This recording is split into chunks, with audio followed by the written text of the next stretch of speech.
Well, welcome everyone. I'm Councillor Lee Hunt, Vice Chair of the Planning Committee. Limited public seating has been made available and the throngs are there this morning, so wonderful. However, this meeting is also being webcast to allow the public to attend remotely if they so wish.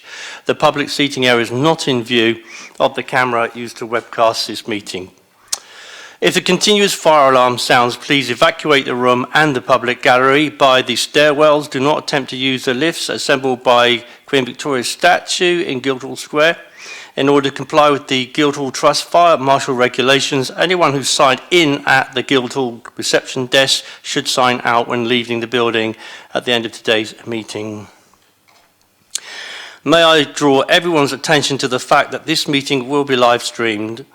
Members of the press and public are also permitted to record the meeting on the understanding that it neither disrupts the meeting nor records those stating explicitly that they do not wish to be recorded. Please, can everybody use the microphones? And remember to switch them off when they are finished, otherwise the camera will remain on you. Please can everyone make sure their mobile phones are not too close to the microphones, as this can cause interference. During the voting, please can members keep their hands raised clearly until the number of votes have been stated. So I kind of count them, and then Mrs. Gill will count them too. Then I've got to indicate the vote either for, against, or abstaining. So what we're going to do now is go around the table, around the room, and introduce ourselves. So I'll start with Democratic Services here on the back left. If you want to go ahead. Thank you, Chair. I'm James Harris. I'm the Senior Local Democracy Officer.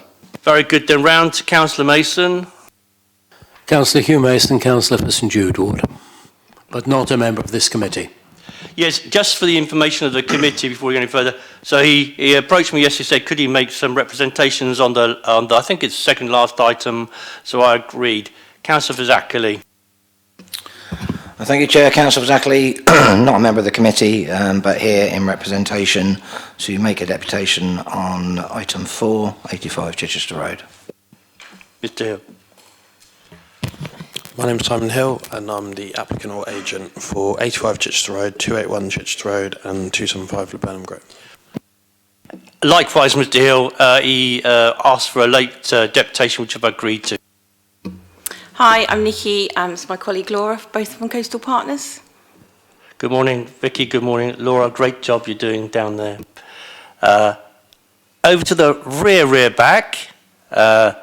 Are you, sir, involved in the meeting? With the white shirt, I beg your pardon. No. Over to our new planning officer. Would you like to introduce yourself? Good morning all.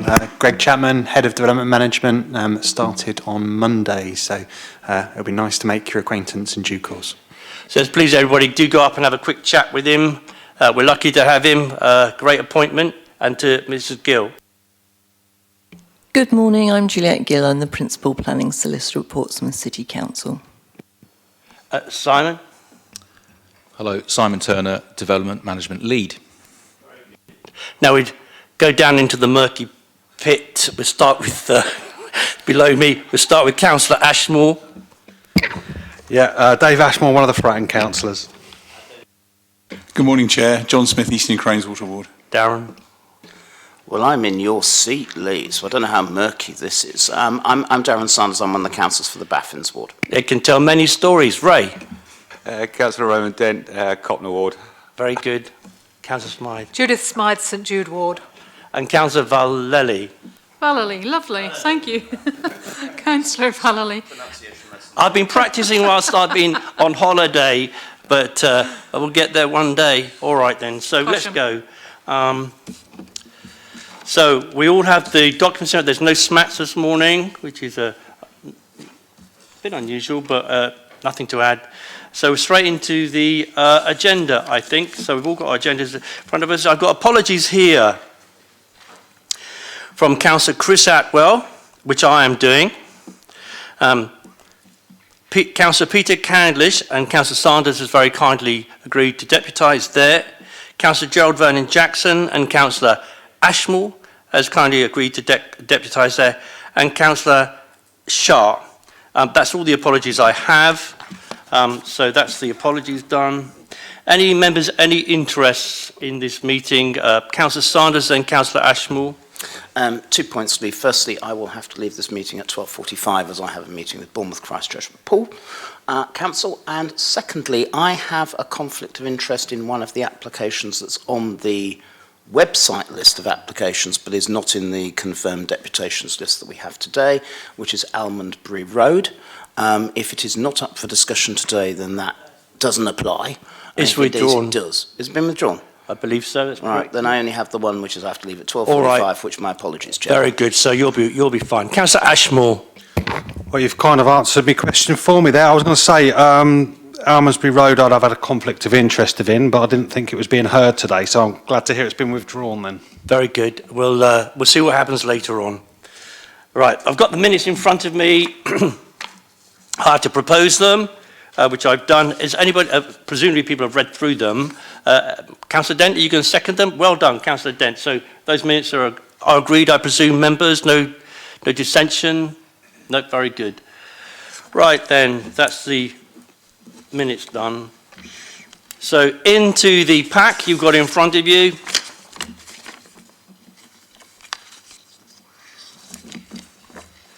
And we turn to 85 Chichester Road, and Simon's doing the presentations today, so over to you, Mr. Newell.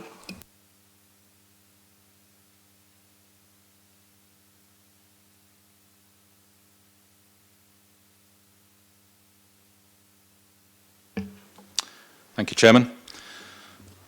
This is an application at 85 Chichester Road for the... Let's pause this there, because I've got nothing on my screen. Not that I can see it that well normally.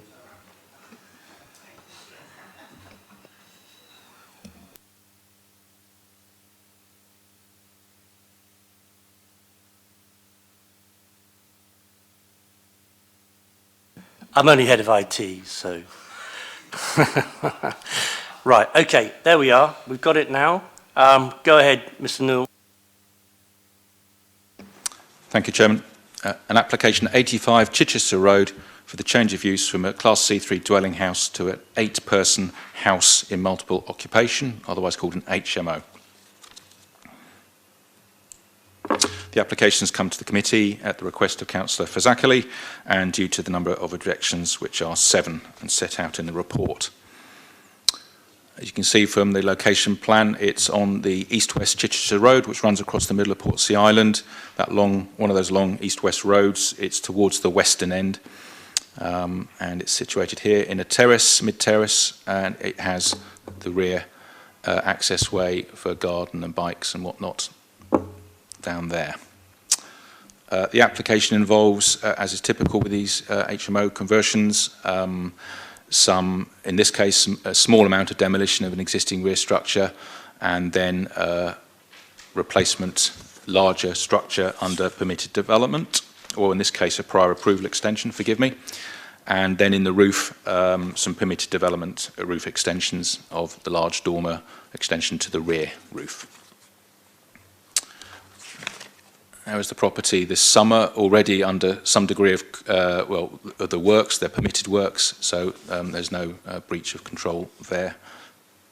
It's the occupation that is sought by planning permission. The two principal themes, but not the only matters, are the community balance in the area and the adequacy of the accommodation proposed. So with respect to the community balance and the policy and the supplementary planning document, we have the 50-metre radius, which considers any other HMOs in the area, known HMOs, and of course we consult neighbours and councillors as well to confirm or challenge our data. In this instance, there is one more known HMO in the area.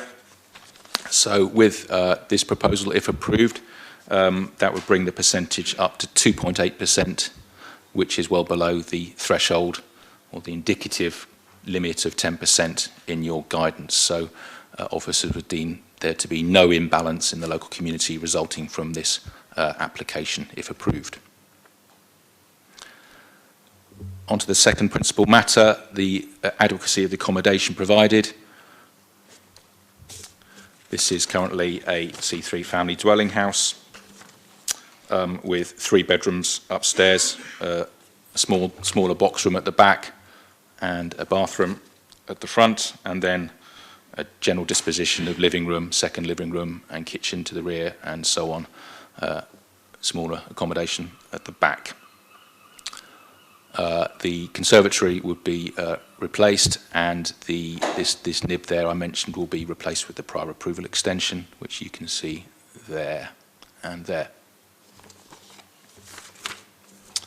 So to take you through the accommodation, we have a bedroom on the ground floor with an ensuite. There's the tank room next to it. Second bedroom with ensuite.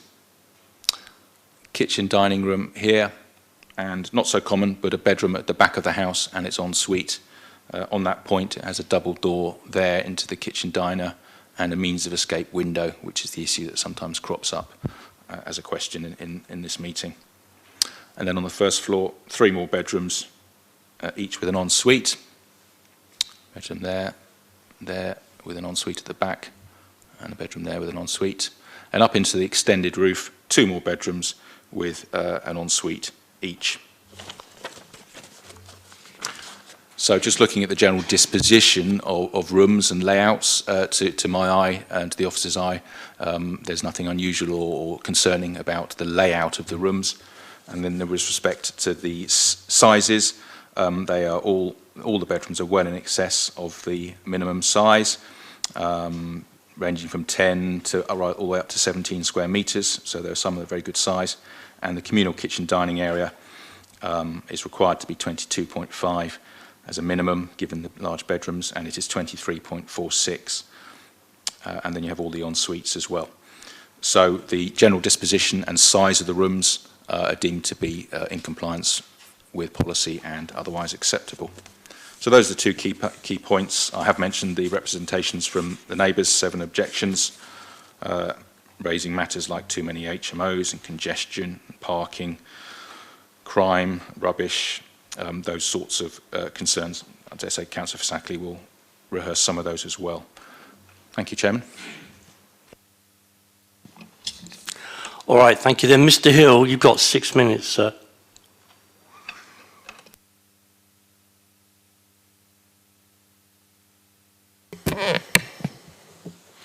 Good morning. Thank you very much. Firstly, thank you very much for giving the opportunity to provide this deputation today. My business has converted and operates a significant number of well-managed HMOs within the city, and the sympathetic conversion of HMOs is our primary business. Just to confirm, this property is fully compliant with building regs, and the application number is PF/23/1254. As a business and as individuals, we're extremely passionate about providing high-quality living accommodation for your people of this city. I understand that HMOs are a hugely emotive subject for neighbouring residents, and I sympathise somewhat. People are often concerned about the unknown, and I accept they haven't necessarily previously had experience of our business.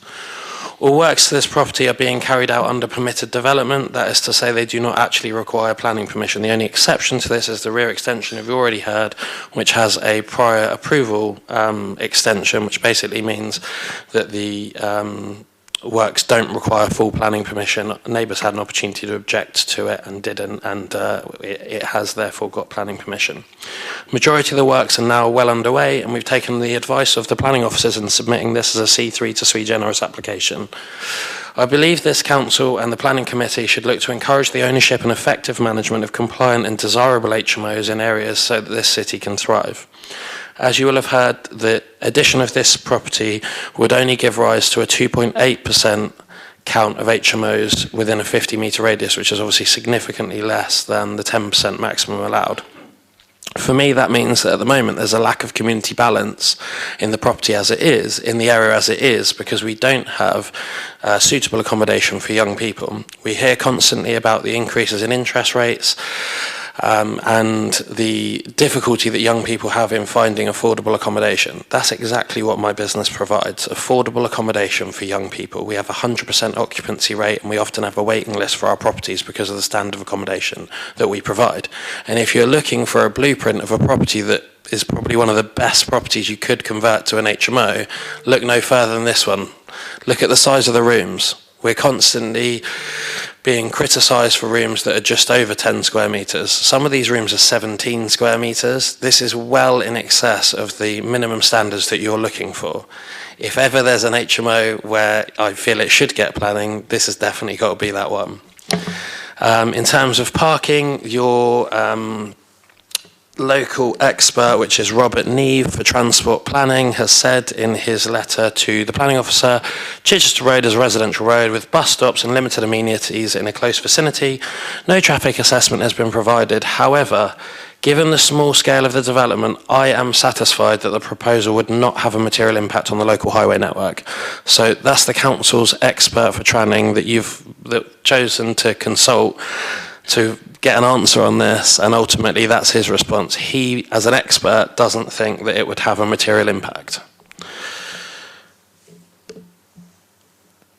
In terms of issues that often arise or questions that often arise at planning, waste management wise, we have a waste carriers licence, so we're licensed waste carriers, so every single bit of rubbish that is produced from the property during the process of conversion, or anything excess other than that, can be put in the bins, and we provide additional bin storage to make sure there's ample rubbish storage. But for example, if somebody were moving in and they've got some additional rubbish or whatever, we will get rid of that typically within 24 hours. The company that manages this property, they have ALA registered agents, so Association of Residential Letting Agents. That means that they're experts in managing properties and they specialise specifically in HMO management. You'll notice from the planning officer's recommendation that, although it's quite convoluted because of the way it has to be now, they've recommended for approval of this application. Bike storage will undoubtedly be required as part of this application, and ultimately it's usual for this to be a planning requirement. We're more than happy to put that in place. All of the original clay waste pipe for the removal of waste from the property has been replaced. We replace every single element of plumbing and electrics and waste pipe within the property, so that there can be no issues with regards to the removal of the waste from multiple persons within the property. We have a significant number of these properties, and never have we had any examples of any issues where there being any blockages or anything like that. We add rodding eyes into various locations in the house to make sure that if there ever was an issue, we could easily get rid of the waste very quickly. I say that because it's very difficult within 6 minutes to show you how every single element of the conversion of this property is thoroughly planned out, so that pretty much everything is thought of. And there will be things that some of you will bring up, but we do really try to take those comments on board. So one of the things we've added in now is we're adding plaques to the front of each property with the details of the letting agency. If there ever were any antisocial behaviour, although we've never had any, we don't anticipate having any, it's very unlikely with the type of tenants we have, etc., that it would be easy to get hold of the letting agent. They have a 24-hour number that can be reached by any neighbours, etc. And often one of the comments from neighbours once we've converted the properties is that actually they do get on really well with our tenants, and they are nice people, and that perhaps they had preconceived ideas of of what the tenants might be like. Simon, professionals. Lovely to hear you and everything, but We've got 15 seconds left. 15 seconds, good lad. I'm going to ask you to round up. Thank you very much. I hope you approve this application. Thank you. Very good. I tend to be a bit stricter on time than some. Councillor Verzakli. Thank you. I need some clarity first of all, in so much as that there was a deputation put forward, but I don't see it listed down here, by two residents, Mr. Roger Watling and his wife. They were hoping to come and speak today. They've both been struck down with COVID, so he sent me his deputation to read out. Can I just check, can I read that out as a separate deputation, or do I need to include it within my 6 minutes? Councillor Verzakli, thank you for raising that for us. I think you're going to have to summarise it within your deputation, because we had this at the last committee and we forbade this because people were bringing deputations to the committee and they were getting more time and introducing more evidence that nobody else had seen before. Hang on, Councillor Saunders. But, just to make sure I'm correct, I will go to the Legal Secretary first of all. Thank you, Chair. Did they put the deputation in time? They are listed as one of the objectors. As to what precise time they sent the deputation, I don't know. I've met with Mr. Watling and various other residents. I was expecting him and his wife to be here today until I came in this morning and picked up this email. So I don't know that direct answer to your question, but I certainly can tell you I was expecting them to be here. Yes, they're not on the list for deputation, so if you could make sure you do it within your 6 minutes. All right, that's Okay. the legal advice. We had this No, last time, fair Councillor Zachary, and everybody has to be treated the same. Very sorry about that, and to Mr. and Mrs. Watling. No, Do you want to fair go ahead, Councillor Zachary? Yeah, in which case I'll have to slightly temper mine, but I'll read his letter out in full, their letter out in full. So, addressed to Chairman and committee members, I am unable to attend today's meeting due to testing positive this morning for COVID. If these points from the residents of Beresford Road and Chichester Road could be taken into consideration in relation to the planning application for 85 Chichester Road, we'd all be very grateful. The biggest concern amongst residents about this application is the number of dwellings being proposed. An 8-person dwelling and the building work that is already completed or ongoing set a dangerous precedent for the local area. This is a former 3-bedroomed family terrace house that is in keeping with other properties in the area. At present, 85 Chichester Road has a brick extension added to the ground floor and a dormer that completely spans the width of the building up to the eaves. This has completely changed a 3-bedroom family house into a 3-storey building. The requirement for an 8-dwelling HMO is 2 parking spaces. There are no parking spaces as on-street parking. The consultation mentions there is no need for a traffic assessment as there will be no material impact. The traffic in the area is at best horrendous, to the extent that cars are regularly having to park on double yellow lines as there is absolutely nowhere to park. This makes crossing or pulling out of a side road a very dangerous lottery. Parking will not get any better, and this application will only add to an area that is saturated with vehicles. With the number of HMO proposals being put forward, I would ask that traffic assessments become part of this process. Residents are concerned about the pressure being put on services. In a world where we are regularly asked to conserve water, it seems completely off message that this application will have 8 bathrooms with toilets and showers. In the evening, water pressure in the area significantly drops due to the sheer demand upon it. 8 bathrooms will in no way help this situation. In the past year, we've had raw sewage 4 times across the junction of both Beresford Road and Balfour Road because of the amount of material being put into the sewage system. I am living next door to an HMO and know full well the detriment they bring. Having people, open brackets, quite often from different nationalities and cultures, close brackets, crammed into a small space is like a tinderbox, with the smallest thing turning into a full-blown argument. We have had police attend incidents. Most recently, a tenant threatened to have a resident killed, all because a request was made to turn down loud music. All this in front of residents' young families. All previous incidents are logged with Hampshire and Isle of Wight Police. Why I've not moved? I can't. Like many others, as soon as people know there's an HMO next door, any buyers will walk away. This is the true impact these conversions have on the local community. They are taking the community out of community. Finally, there are 17 HMO conversions taking place between Powerscourt Road and the Burnham Grove, each with a minimum of 7 dwellings. So at the very least, there'll be an extra 119 rooms in the area, which is totally unsustainable. This will also be on top of the HMOs already being lived in. On the above grounds, we vehemently object to the application. Would ask if you could please take these points into consideration when similar applications come up for considerations. They're all relevant to what is going on in this area. Yours sincerely, Mr. Roger Watling, on behalf of the residents of Beresford Road and Chichester Road. So that's his deputation, or him and his wife's deputation. For me, I think it's relevant to focus on a couple of points. Now, I appreciate the 2.8% is well below the 10% limit that we have, but the difficulty is you have a representative here from the business that's putting forward these applications. It's a business. You have the views here of residents. You have the views of ward councillors. I've been a councillor here since 1995, albeit with a one-term off. I have seen numerous, this is not an exaggeration, I've seen numerous previous instances where either an owner or a company has come along and said to us, there'll be no problem with these HMOs, we're responsible operators. Now, I don't aim this at the current applicant, but what I'm saying as a matter of reality is that plenty of those incidents, or at least a number of those incidents, as a ward councillor, I've then been called in to deal with problems at HMOs, and I'm sure other councillors here will have had that experience as well.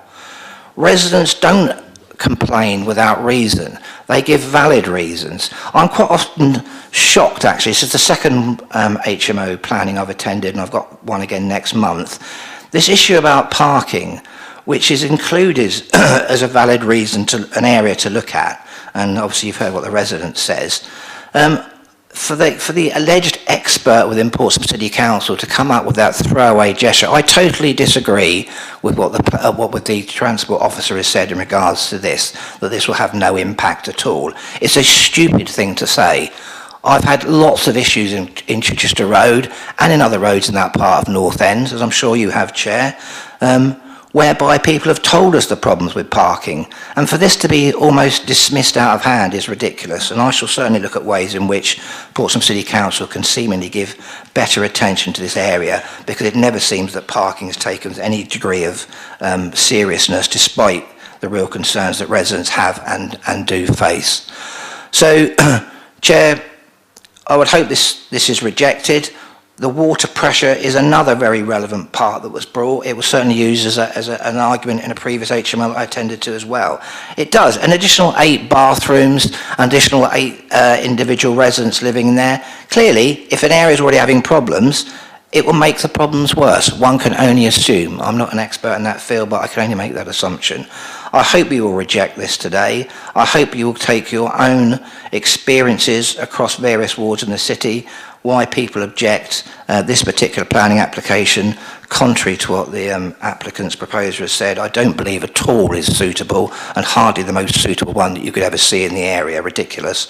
So please reject this, and I hope very much that residents will see an assurance that planning committee members accept the problems that they've got and do respond to them when they raise them. Thank you. You got me twice there. I thought you were coming to a conclusion and then carried on, so I didn't want to... I didn't get my beep, so I assume I was still within the 6 minutes. Yeah, you are literally about 30 seconds over, something like that. All right. So, Ms. Newell, anything arising out of the deputations that you want to address? Well, I can go through each point if you would like. Well, just if anything's... yeah, go on. Okay, well, the key points, I mean, to pick up one of the last ones about parking, the standards for a 3-bedroomed dwelling house is 1.5 parking spaces. It is 2 for a 8-bedroom HMO. So the expected or general level of parking associated with the 2 different properties is very similar. So on that reason alone, we wouldn't expect to withhold planning permission. Just to be clear, it's 0.5 of a car. Yeah. Right. So obviously different C3 dwelling houses will vary depending if there's one person or a family and what the level of car ownership is and where it is, etc. Just as an HMO will vary as well, but broadly speaking, the 2 demands are expected to be pretty similar. So hence no officer reason for refusal on that point. It's not to say there aren't parking pressures across the whole city and undoubtedly on this road from the existing situation, but a proposal shouldn't have much effect on that. With respect to water, pressure, use and sewage and so on, Councillor Fazackley was right. We looked at that in some detail at the previous application a couple of committees ago. Officer advice was clear at that time. The statutory undertaker has their responsibilities, their statutory responsibilities to deal with these problems, whether or not an HMO is approved today or not. For the existing situation, if there are problems with pressure and escapes of sewage and so on, that's something to work between Southern Water and the City Council as well, of course, as Highways Authority. Is there a difference between an 8-person HMO and a large family that could occupy this house with children and washing and so on? Arguably not. It's impossible to say that there definitely would be more problems. I think those were the 2 key points. Antisocial behaviour, again, you can get antisocial behaviour whether it's an HMO or any other sort of occupation as a dwelling. So again, we're unable to tar everyone with the same brush and say that all HMOs are going to result in antisocial behaviour.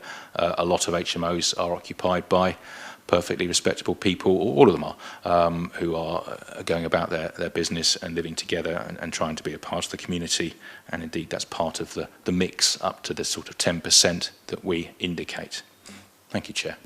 All right, so there were questions also raised by deputations through Councillor Zackley and himself about conserving water, raw sewage spilling out across the junction, and incidents around crime in a previous one. We hear that sometimes. So anyway, those are things perhaps that the planning members are about to tease out. Members, any questions of the officer? Councillor Sanders. Thank you, Lee. I just wanted to run through some of the other ones, Simon, that the objectors have raised, and then also look at what we can and can't, and then question what we can and can't do as a committee. So, one issue is the increase in fire risk, which is objection H on the list. Is that a valid planning reason for refusal? Without reading the individual letter, I'm not sure exactly what they believe the fire risk is, but no, the fire risk is dealt with under the building regulations. So that's not something this committee can consider legally. Is that correct? In everyday run-of-the-mill issues about individual occupation of a building, correct, not for this committee. Because we know from the surveys that we've carried out as a council that there are significantly more chances of what's called category 1 hazards, in other words, the real problems that occur within homes, within HMOs than elsewhere. The next one is overcrowding, too many rooms for the size of property. How many people live there currently? If you don't know, please say so. No, I don't know. I don't know. Honesty always works. It's a 3-bedroom family house. Okay, so that could be 5 or 6 people from my experience, but we'll tease that out later. Then we've got mixture of people from different countries and cultures lead to problems. I mean, even if that may or may not be true, and Jason has outlined that local residents believe that to be true, is that a valid reason legally to refuse an application? Not in my opinion. Right, okay. My next issue is around what's happened before, 1.8. We've talked about prior approval and permitted development, but in 1.8, there's something from paragraph 1.8 of the report. There's an extension, 6-metre extension, where it says prior approval is not required. Is that the permitted development stuff that you were talking about earlier, Simon? Is that what's needed that's within permitted development, or is it something completely different? Yeah, I like to characterise it as being halfway between permitted development and needing planning permission, in that they have to apply to have the council confirm, or otherwise, that consent will not be required for the development they propose because of its scale and position. So they do have to write to the council. It's not permitted development, nothing at all for the planning authority. They have to apply to confirm that the council won't call it in for a decision, and that depends on whether or not only one of the adjoining neighbours objects on the point of amenity within the requisite 21 days. So if there's no objection, the local planning authority is unable to refuse the application, even if it wanted to. It's only if there's a validly made objection within the correct period, then is the decision brought to the local planning authority. In this case, there was an objection, but not from an adjoining neighbour, so there was no valid objection made in the correct timescale, so prior approval was not required. It's granted. Okay, my final question, Lee, if this is right, thanks for colleagues for bearing with me, is that members of this committee received a letter from the planning inspector, because we've turned down a great deal of HMOs across the piece, saying firstly committee members didn't know planning law, which was a bit impressive. And then secondly, saying that things that we have done to try and balance the sort of issues Jason and his residents have raised with planning law, things like restricting occupation to certain numbers, were also things that they didn't like if this were to go to appeal. In your professional judgment, Simon, if we were to restrict the numbers of people in this property to say 8, would that be overturned at the planning inspectorate? I'm happy for Juliet's guidance as well as the legal board. An applicant can appeal against a refused decision or an approved decision's conditions, So the applicant, if they don't like a condition imposed by the local planning authority, so in theory, the applicant could decide to, if this were granted with a condition saying no more than 8 people, the applicant could appeal against that decision, that condition. I rather doubt they would. It's what they've applied for. It's what they're expecting should they get permission. So I don't think it would be a terrible difficulty as per previous advice, notwithstanding some of the inspector's comments. I think this was a smaller, discrete, less important area about occupancy and a condition. So should the committee wish to impose that condition, as per previous officer advice, it's not necessary, it's in the development description, but should you wish to approve the application and attach that condition, I think you could. Thank you for that, Simon. Those were my questions. Lee? All right, we can have some more if you want. Anybody else would like to ask a question? No. All right then. So we are now into comment. Councillor Smythe. Thank you, Chair. I'm very pleased to hear that the bicycle storage has been dealt with. One or two other things that we've been asking questions about in previous committees. Thank you for that. This application is clearly for an 8-bed, 8-person house in multi-occupation. We've sometimes put a condition on when there's been some doubt about whether or not a living room in the application would be subsequently applied for to increase numbers. That's not the case with this. I'd like to move it for approval subject to the conditions recommended by officers, please. Okey-doke. Councillor Sanders. Thank you for that, Lee. Some of these comments apply to all three, so you will only get one go, luckily, on these things. The reason I mentioned the planning inspectorate's comments about this committee is that, in my view, that severely restricts the ability of this committee to try and deal with the difficulties that all 42 councils face when it comes to HMOs. We all know, deep down, despite what we may put on our leaflets, that actually HMOs is part of the city's housing mix. The nature of the city, the demographics of the city, the economy of the city means that this has to happen. We, in my other hat, with the housing hat on, have been trying to balance that up by licensing all HMOs and by having some of the most generous space standards in the country, which Simon has mentioned earlier on, and which many landlords hate, not least because they tell me they hate them. As they do hate licensing. They believe that will cut HMOs in the city. I have to say from this agenda, I don't believe a word of it, but it might do. So we're trying to balance these two things up. And what Jason was outlining earlier on from his residents are those issues. Some of those issues come from some of the flats that exist in the road. Some of them come from the houses that exist in the road, but we're trying to do that balance. And so the comments of the planning inspector, basically saying we didn't know what we were doing, were distinctly unimpressive. I have to say. So within the limited confines of that balance, I am proposing that we impose a further condition, which is that we restrict the number of people at the property to 8, and that I'm sure from the tenor of what Simon was saying earlier on, that's not going to be a problem, and as Mr. Turner has outlined, he probably is not going to get an appeal over it, because that's what he wants. To restrict that number as the only small way in which we can balance up the many issues that Jason has outlined and Mr. Watling has outlined from the local residents. All right, thank you. To find some consensus, Councillor Smythe, would you be willing to subsume that condition into your proposition to approve the officer's report? Very unwillingly, I would. This one clearly says 8 number, and there isn't room for another one anyway. We don't want double occupancy in here. I'm happy to subsume it, but I know that that is against the spirit of what the inspector has advised. Yes, but I'm happy. We've done it lots of times before.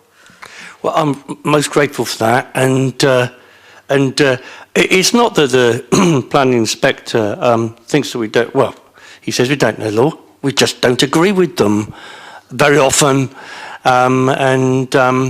We are a part of a process, a part of a democratic process that looks into these things and sometimes comes up with a different view from officers and with each other. That is a part of the democracy of the United Kingdom, which I must say, I believe, is under huge pressure from the state. Councillor Ashmore. Thank you, Chair. I'm making some notes when the deputations were going on from both. Obviously, you know, as a committee, we have to consider all the evidence. And there, as you say, there are restrictions on what we can and can't do as a committee, but we're obliged to listen to the concerns there. And obviously, as a committee, to take those, you know, there's no point in us if we don't listen to what the concerns are. So thanks for Simon there for answering the points raised there. But some of the notes I was making myself as I was looking through the report and listening to the deputations there is one thing that struck me is that increase from 3 bedrooms to 8 bedrooms there. That does seem, well, there's going to be at least 5 extra people in there. So one of the things that got me is that'll be an increase in bins that will be used, increase in waste recycling, where is that extra storage going to be? Is the forecourt going to be able to accommodate all that? Because or is it going to spill over? I've had a look. I can't see anything that actually gives that an indication of where the storage will be, and that will obviously be a concern to residents. And the other thing on there is the parking thing. I'm looking at the report, and I know what the guidance is, that a 3-bedroom house has to have 1.5 car vehicle space. An 8-bedroom house has to have a 2 vehicle space. That just seems like that ratio doesn't work with me. But anyway, that's what the ruling is. But it did mention in the report there that no parking survey's been submitted to show if additional demand can be accommodated for that area there. By implication, that means a parking survey can be carried out.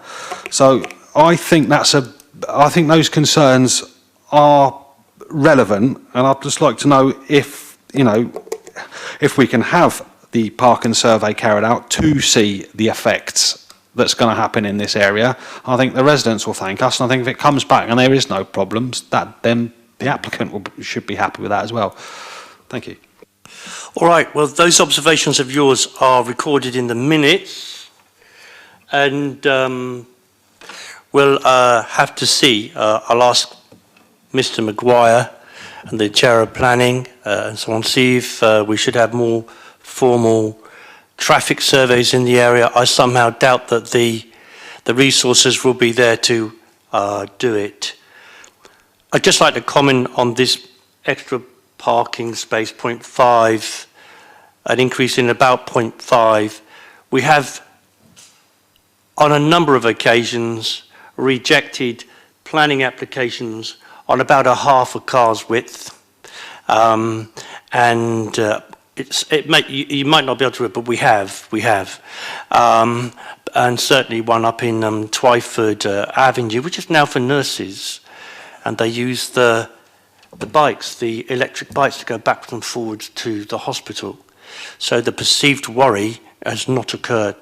But anyway, it was thrown out for that, and I remember it was Councillor Stubbs that supported me on that, and it went away, and inevitably, as has happened several times before, the planning inspector turned us over on that one. So, it is a bit of a wing and a prayer nowadays to try and chuck stuff out on 0.5 of a car's width. That's just the experience that I've had in the committee. So, but we have it now. Any more comments, anyone? So we have a proposition by Councillor Smythe with a condition that it's restricted to approve the officer's report, and it is restricted to 8 persons, and that's seconded by Councillor Sanders. All right? So be no further business on this. All those in favour of that proposition, please raise their hands. Councillor Sanders, thank you. So that's 1, 2, 3, 4 in favour. All of those against the proposition, that is 2, and all those abstaining, that is 1. So, Juliet. Therefore, planning permission is granted. All right, thank you for coming along, Councillor Fazakerley. So we're off on now to 281 Chichester Road. Over to you, sir, Simon. Sorry, not Sir Simon, Simon Newell.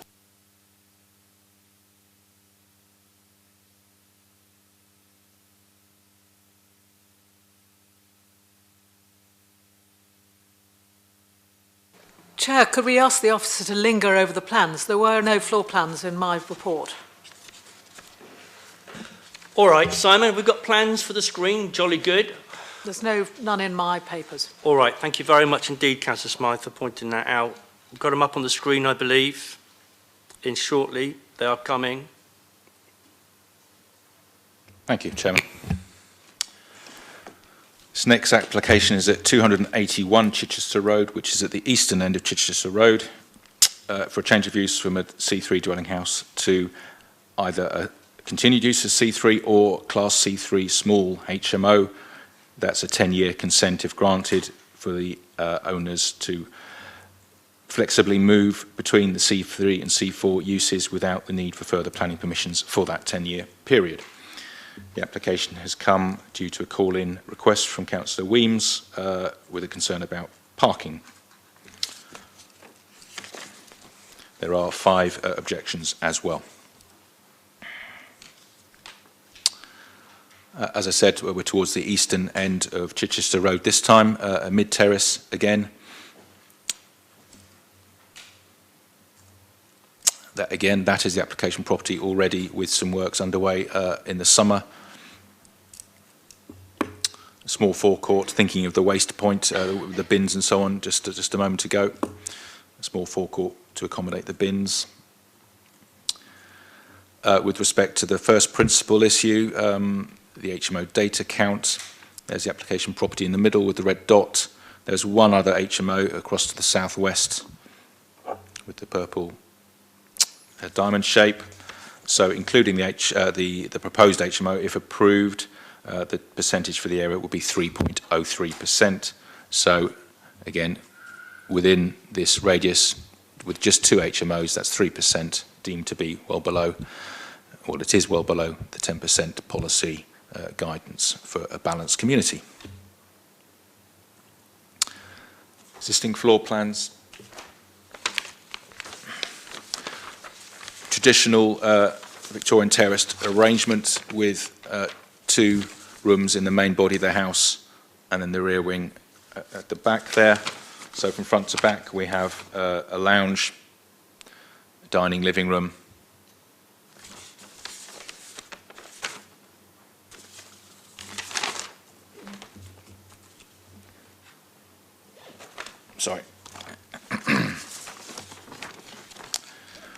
a lounge, a dining living room, a utility room in the back there, a kitchen, and then the outbuildings, just small outbuildings, an outside toilet and a storage area. Upstairs, 3 bedrooms and a bathroom, larger bedroom, secondary bedroom, third bedroom, and a bathroom. The proposal is to convert the property to accommodate up to 6 individuals as either a C3 or C4 dwelling with a single-storey rear extension and a rear stroke side extension. That's the single-storey extension there. A small extension on the side there, both permitted development, and then the roof, large roof rear extension, also permitted development. So in this instance, there was a front bedroom with an ensuite, a WC under the stairs, a tanks room, and then moving into a large and long kitchen dining area. The kitchen indicated in the middle and towards the rear, with the French doors out, and a dining communal area here. And then upstairs, 3 more bedrooms, each with an ensuite. Sorry, these 2 share a bathroom at the back there. And then upstairs, 2 new bedrooms, each with an ensuite. Starting with the overall appearance and disposition of the rooms, there don't appear to be any difficult shapes or corners. And then with respect to the actual floor spaces, the bedrooms all just exceed the 10 square metres. They're all more or less bang on in your table on page 30. The communal kitchen dining area, though, is much larger than required.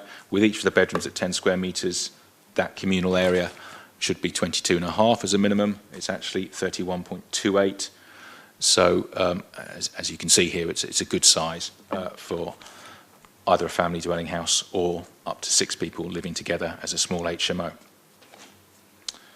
And then all the bathrooms and the shared bathroom also en suites match the standards, so officers are happy to recommend it for approval on that second main point. The parking is similar to before, with no discernible or no significant difference between existing and proposed expected levels of parking. Those are the principal issues that officers would bring to your attention. On the matters of waste and parking from the last application, perhaps if I can head off further questions or answer them. The Transportation Department regularly note that there is no traffic, not parking, no traffic survey, but to be clear, they don't expect there to be one for a small-scale development. They're simply noting that there isn't one, so they're not making any comment. If there should have been one, and there wasn't, they would say so. But for smaller applications like this, there's no requirement or expectation for a traffic survey. Just wanted to be clear about that for you. And with respect to the bins, for an HMO like this, there'll be 2 bins, the waste, the general waste and the recycling, plus, depending where you are in the city, I'm not sure if it's citywide yet or not, for the food waste caddies. The bins would just be larger for an HMO. They're about 240 litres, I think, the 2 large bins for a dwelling house, for your everyday waste and for recycling, and I think they go up to 360 litres, so a slightly larger bin, but the same number of bins. So most forecourts to most of the properties in Portsmouth can accommodate those 2 bins and the smaller caddy. Thank you, Chairman.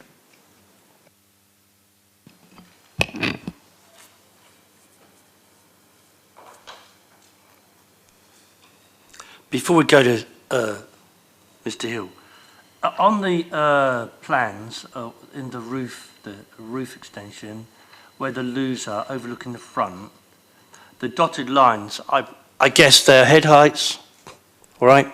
Did you just go through that? Thank you, Councillor. Yes, we noticed that. It looks like you might be sitting there in glory in the middle of the room.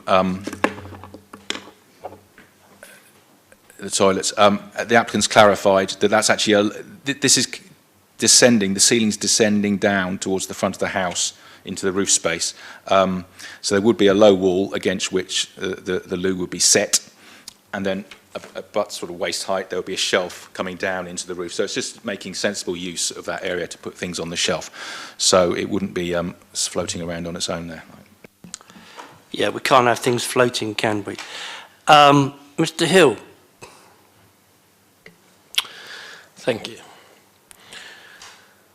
So, a couple of points specific. Obviously, pretty much everything from the last deputation applies to this one. A couple of points specific to this one is obviously the comment from private sector housing, who are the experts about the design and layout of the property, from a council's perspective, said, based on the layouts and sizes provided, there are no adverse comments to be made by private sector housing.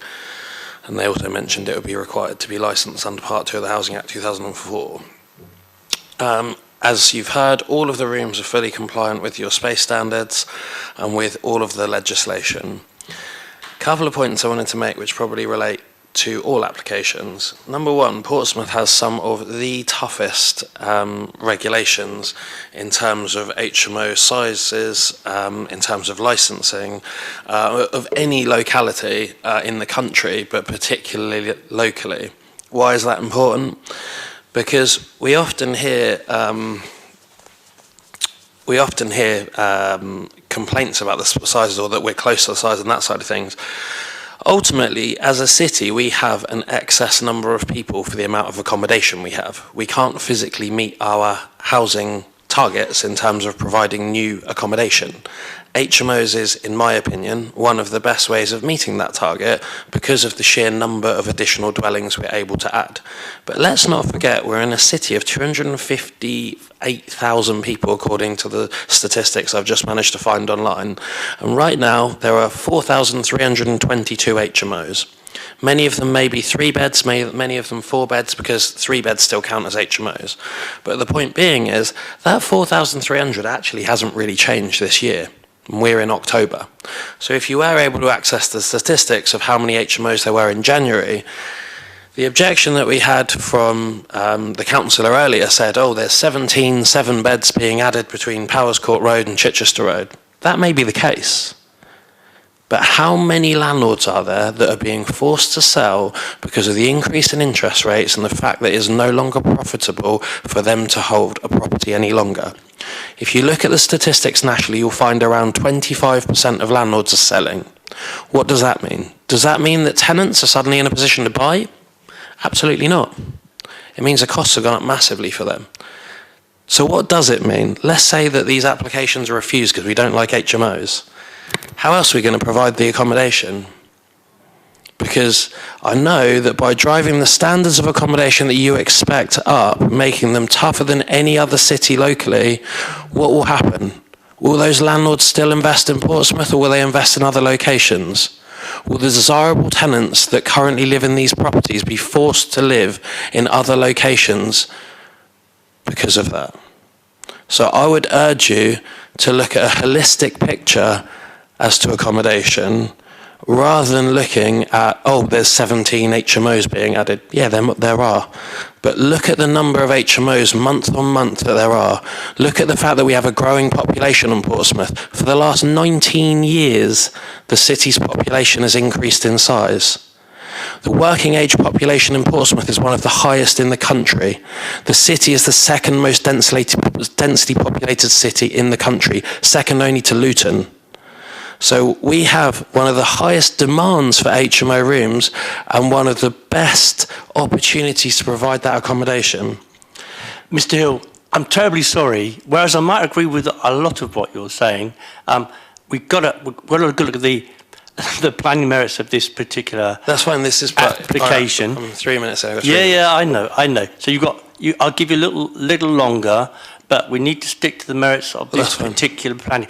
Yeah, overall, we all understand the argument that you're making. Cool. The point being is, I think it's easy to look negatively on applications when actually, as a council, you need to look positively. The idiosyncrasies of the fact that we have to come to planning for these 7 beds is the people that are investing significant hundreds of thousands of pounds into turning these properties into purpose-converted HMOs, which are designed with tenants in mind.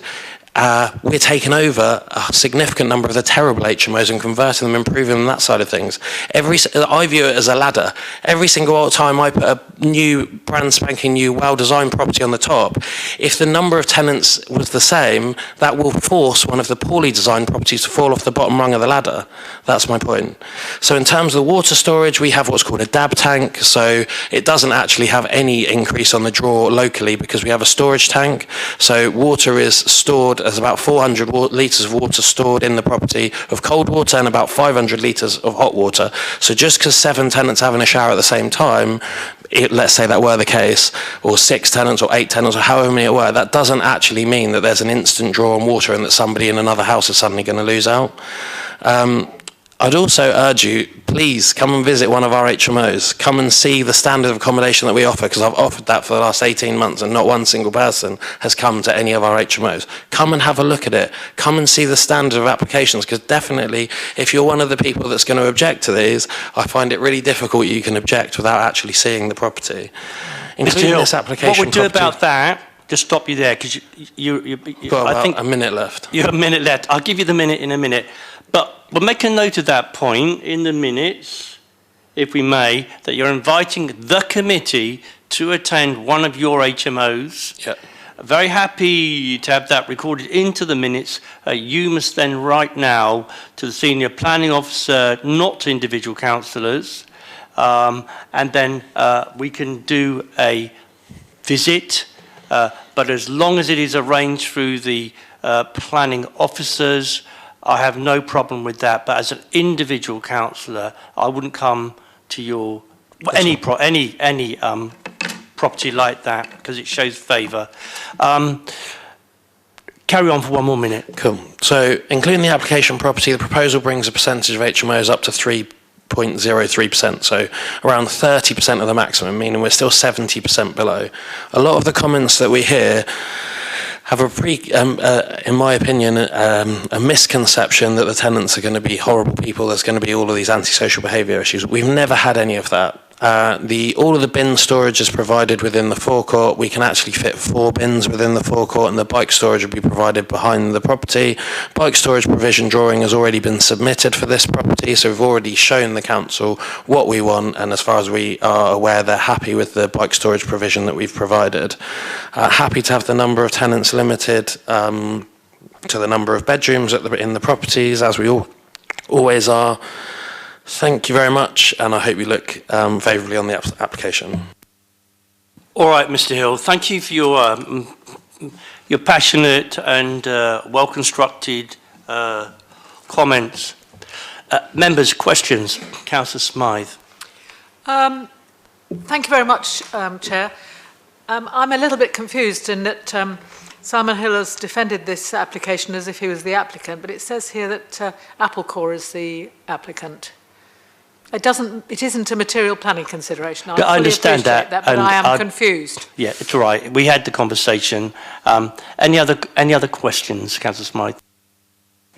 No, I would like to see, and I hope it would be possible to see, to make this into a question, a limit on the numbers of people if it were to be an HMO. Obviously, you can't limit the numbers if it's to be a family in a dwelling, C3 dwelling house. Because it's not mentioned on the application, but that'll come later on when we look at comments. But all right, Mr. Newell, can the committee put on a condition that kind of varies between a C3 use and a C4, restricting it to just 6 people, or does it apply to the C3 as well? We can't apply it to a C3, I'm sure. It's the mechanism now. We'd have to frame it correctly, obviously saying as and when it was used as a C4 small HMO, there should be no more than 6 individuals occupying it, which again is unnecessary because that's what a C4 is, limited to 6 people, but if the committee did want such a condition, it would be along those lines, I think. And presumably the licensing would say no more than 6 in any event? Yeah, they have strict controls as well on each and every HMO. Yes, so. All right, we'll see how it turns out. Anyone else got a question? Sort of question. It was very commendable about the quality of the building and everything else. It was just on the water storage, which is obviously avoiding the drawdown of water. Is that water then tested? I know that would come under licensing probably, but there's a big thing about legionellosis on that. Any comment? Outside of planning, I don't know. It's in the minutes. Councillor Smythe. I didn't get an answer about who the application is being submitted by. Is it Simon, or whether it is an Applecore application? I know it's not relevant, but it's maybe a mistake in the application, which is why I asked the question. I think he's acting as the agent, isn't he? Yeah, as far as I'm aware, there's a professional relationship between Mr. Hill and Applecore, and he regularly attends for these applications. Indeed. The applicants are Mr. West. The architects is Applecore, and then we work for and on behalf of the Mr. West. I've got that one worked out. Any more questions, Councillor Dent? Just a couple. It was applied to the last one as well. Lack of party wall agreement. Is this a requirement? And also something was brought up in the last one where all the sewerage waste pipes inside the building were renewed, replaced and everything else. I think my concern is the fact that it's not what's being done inside the property, it's what is the main drainage, which is Victorian. Whether that can cope, which I'm not 100% sure it can. Mr. Newell, you've got a response to that? The party wall agreement, any agreements necessary will be dealt with by the owner and/or there may be affiliated building regulations matters. That's outside of planning, Councillor Dent. And again, the water supply inside and out, again, is also outside of planning. All right, members, there being no other questions that I can see, I'm going to move to comments. Anybody want to make a comment? Councillor Sanders.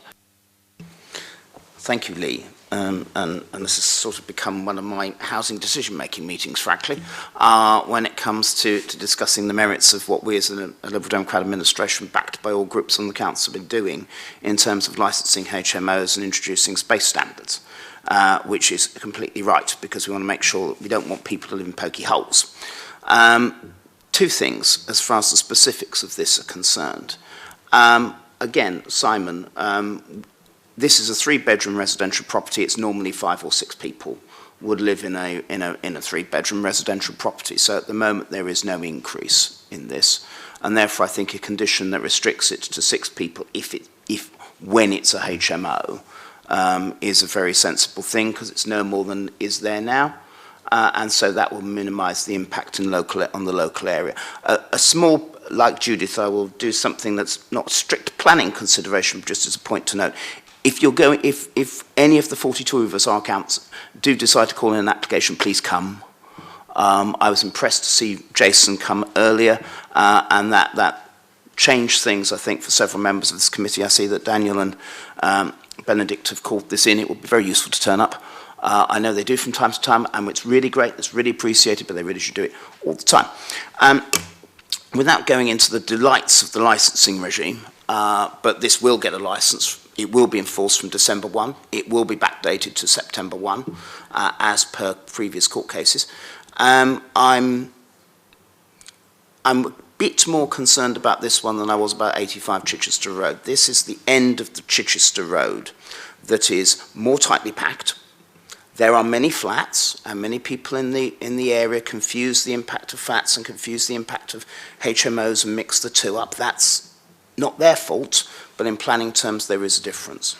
And it's more like the sort of roads I see in my ward, like St Pyrons, for instance, where it all gets a bit tight.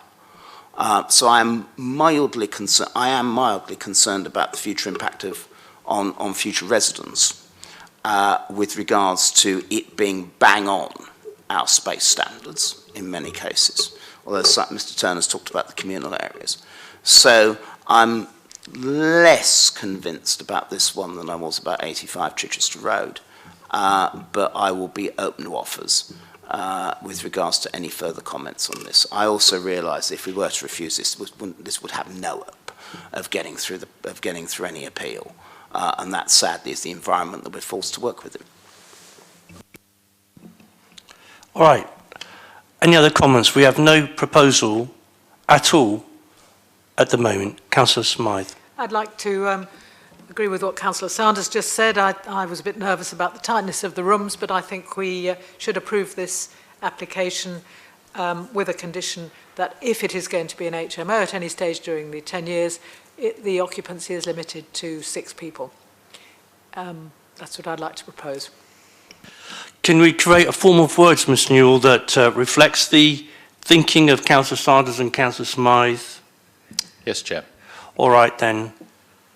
Any other comments? No. So I would just like to say, responding to you, Ms Deal, that there's no doubt there's been a shakedown in the quality and standards of HMOs in Portsmouth over the last 4, 5, 6, 7 years especially. There is no question either that as a result of the stance that the City Council has taken across the board, that standards have definitely been driven up. There is no doubt at all either that you have been important in doing that too. So what we are seeing, as you indicated earlier, is smaller, less worthy HMOs where people get stuck in a hole are being closed. Larger, more spacious HMOs better configured, because we've made that point throughout this committee, so we see a lot of the space standards for communal areas now being understood. But unfortunately, we are also constrained by national law and regulations made in Parliament. So whenever we get bashed over the head by some colleagues for HMOs, we have to remember that we are restricted about what we can and can't do. And it can be a bit frustrating, but we are getting there gradually. All right then, so we have a proposition from Councillor Sanders and Councillor Smythe. Did you second? You made a proposition that we do it restricted to 6 people when it's a C4. Is anybody going to second Councillor Smythe's proposition? Councillor Vallely. Thank you, Vallely. All right, so there we have a proposition. There's no other proposition that I can see, so it's to move the officer's report with the condition attached made by Councillor Smythe. All those in favour, please show. That's 1, 2, 3, 4, 5. All those against? 1 against. All those abstaining, and that's 1 abstaining. Planning permission is granted.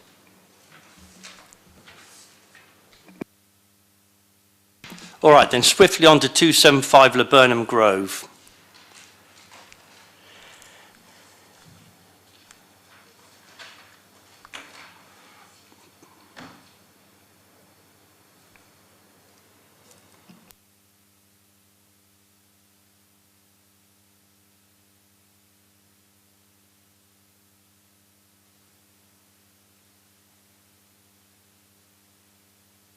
Thank you, Chairman.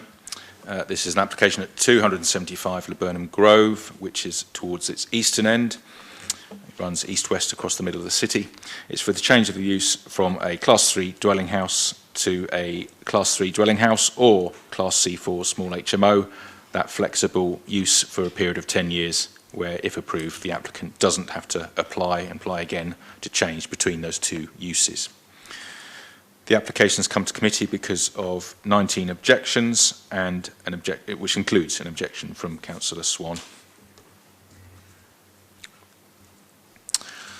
There we have the site outlined in red, mid-terrace, and again on the aerial photograph.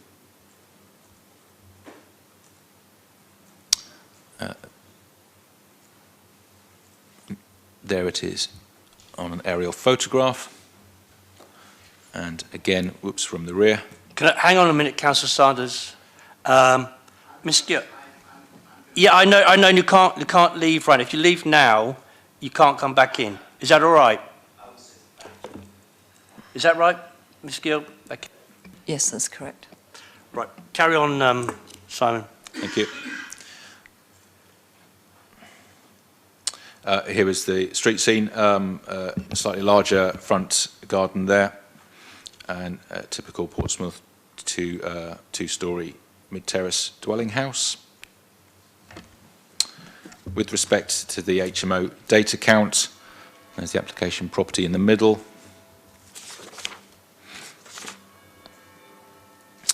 There are 2 confirmed HMOs to the northeast, 4 or 5 doors along, and then opposite to the southwest, diagonally across the way. This application would make a 3rd within the 50-metre radius, bringing a percentage up to 4.4%, therefore well below your policy threshold, therefore indicating no imbalance in the local community.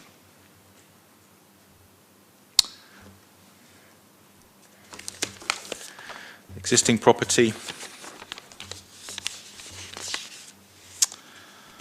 is a 3-bedroomed traditional Victorian dwelling house with the main body of the house and then the rear wing. So at the front of the property we have the lounge. The kitchen actually is situated in the middle of the house here, with the window looking down the rear alleyway, the rear yard. There's a toilet out of the back, the boiler room, and then a rear dining room and conservatory.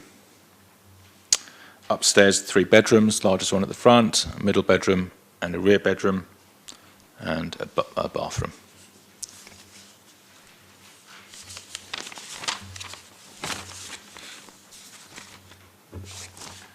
The property would be extended under permitted development with a minor extension here, and then the replacement of the rear conservatory, and then the large rear dormer roof extension to provide 6 bedrooms in total.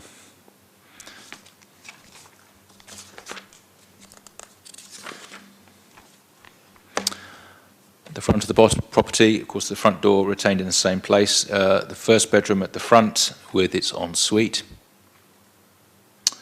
There is then a downstairs shared WC. The main kitchen dining room is in the rear wing, and then there is a further living room here where the existing kitchen is, and with the minor extension. Upstairs, a front bedroom with ensuite, a middle bedroom with ensuite, and the rear bedroom with ensuite. And then in the roof, extended roof, 2 bedrooms, both with an ensuite. Again, looking at the general disposition of the rooms, they all appear a reasonable shape and general arrangement across the house. And then with respect of the actual sizes, the bedrooms come in at 10 square metres, or up to 12 and 16 in 2 instances, so exceeding the minimum standard of 6.51. If all the bedrooms are 10 or larger, as the previous applications we've seen, then the required communal dining area can be 22.5 as a minimum. In this instance, you can see it looks just by eye as being a good size, and indeed it is 33.15 square metres, so it meets the policy on its own. And then additionally, there is a further living room next to it of 12.57 square metres. So as I say, the overall disposition, layout of each rooms and collectively and the sizes all comply with your policy. Then we do have a number of objections, 19, including from Councillor Swan, with a range of issues of concern about the loss of family housing, noise and disturbance, crime, antisocial behaviour, parking, infrastructure, numbers of HMOs, and so on. And hopefully these have been addressed, broadly speaking, in the report. So officers are able to recommend approval. Thank you.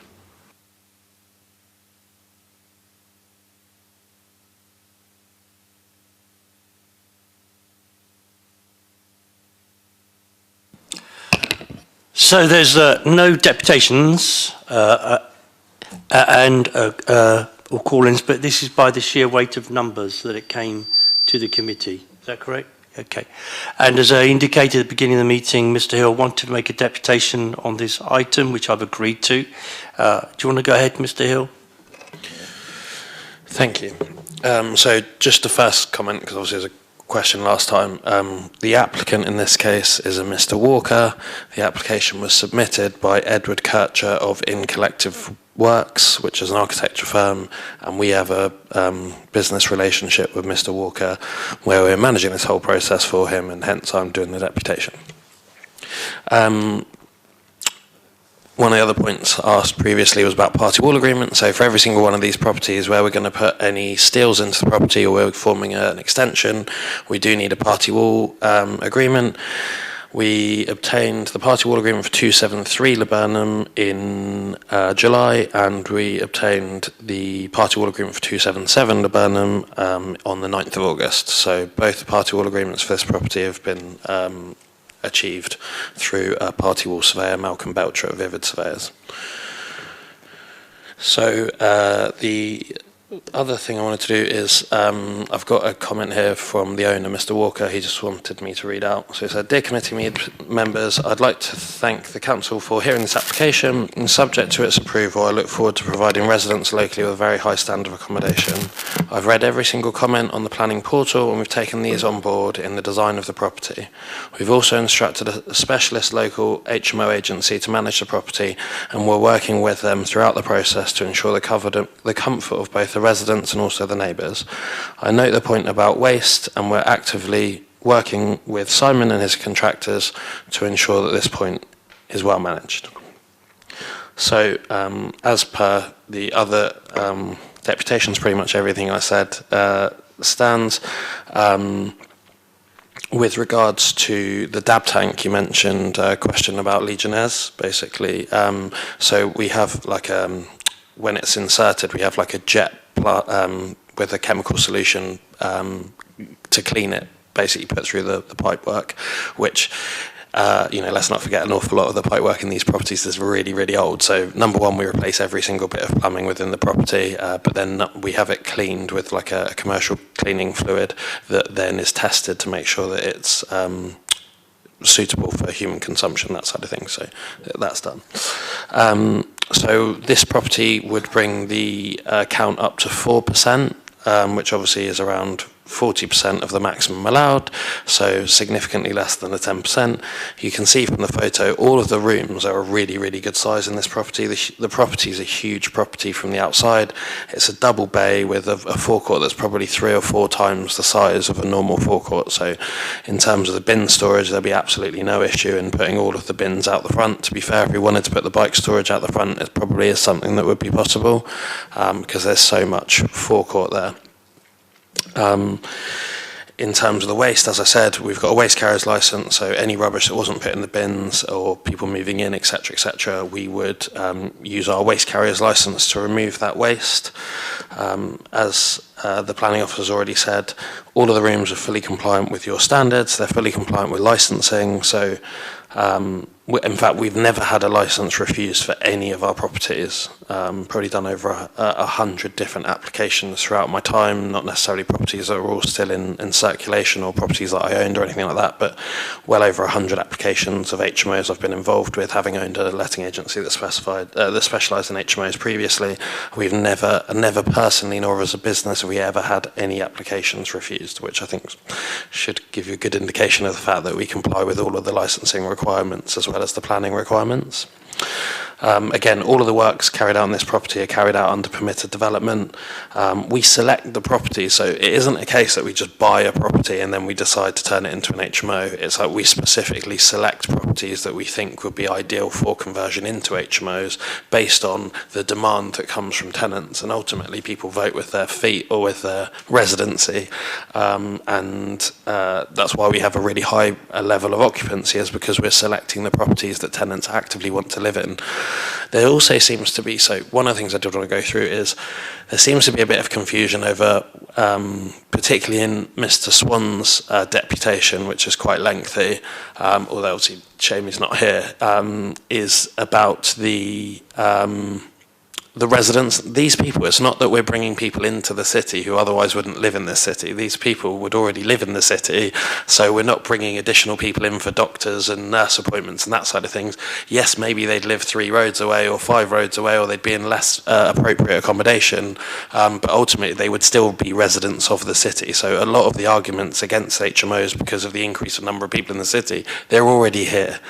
We're just providing better accommodation for them, taking the strain off of public services.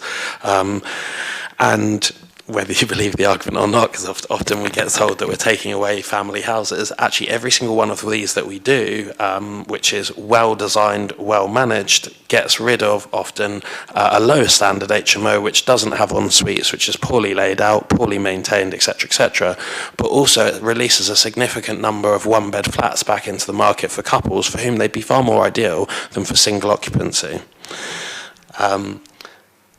Thank you very much for listening to my deputation, and I hope you look favourably upon it. As ever, thank you very much for building our knowledge. Anything you want to say, Mr. Newell, before we move to members' questions? Mr. Turner. Turner, I don't know, I've been calling you Simon all the way through. Turner, sorry, Simon. It's all right. No, that's fine for the moment, thank you. All right. Councillor Smythe. I've got 2 questions, Chair, thank you very much, and they're both about the living room area. If we could get that plan up again, I'd be very grateful.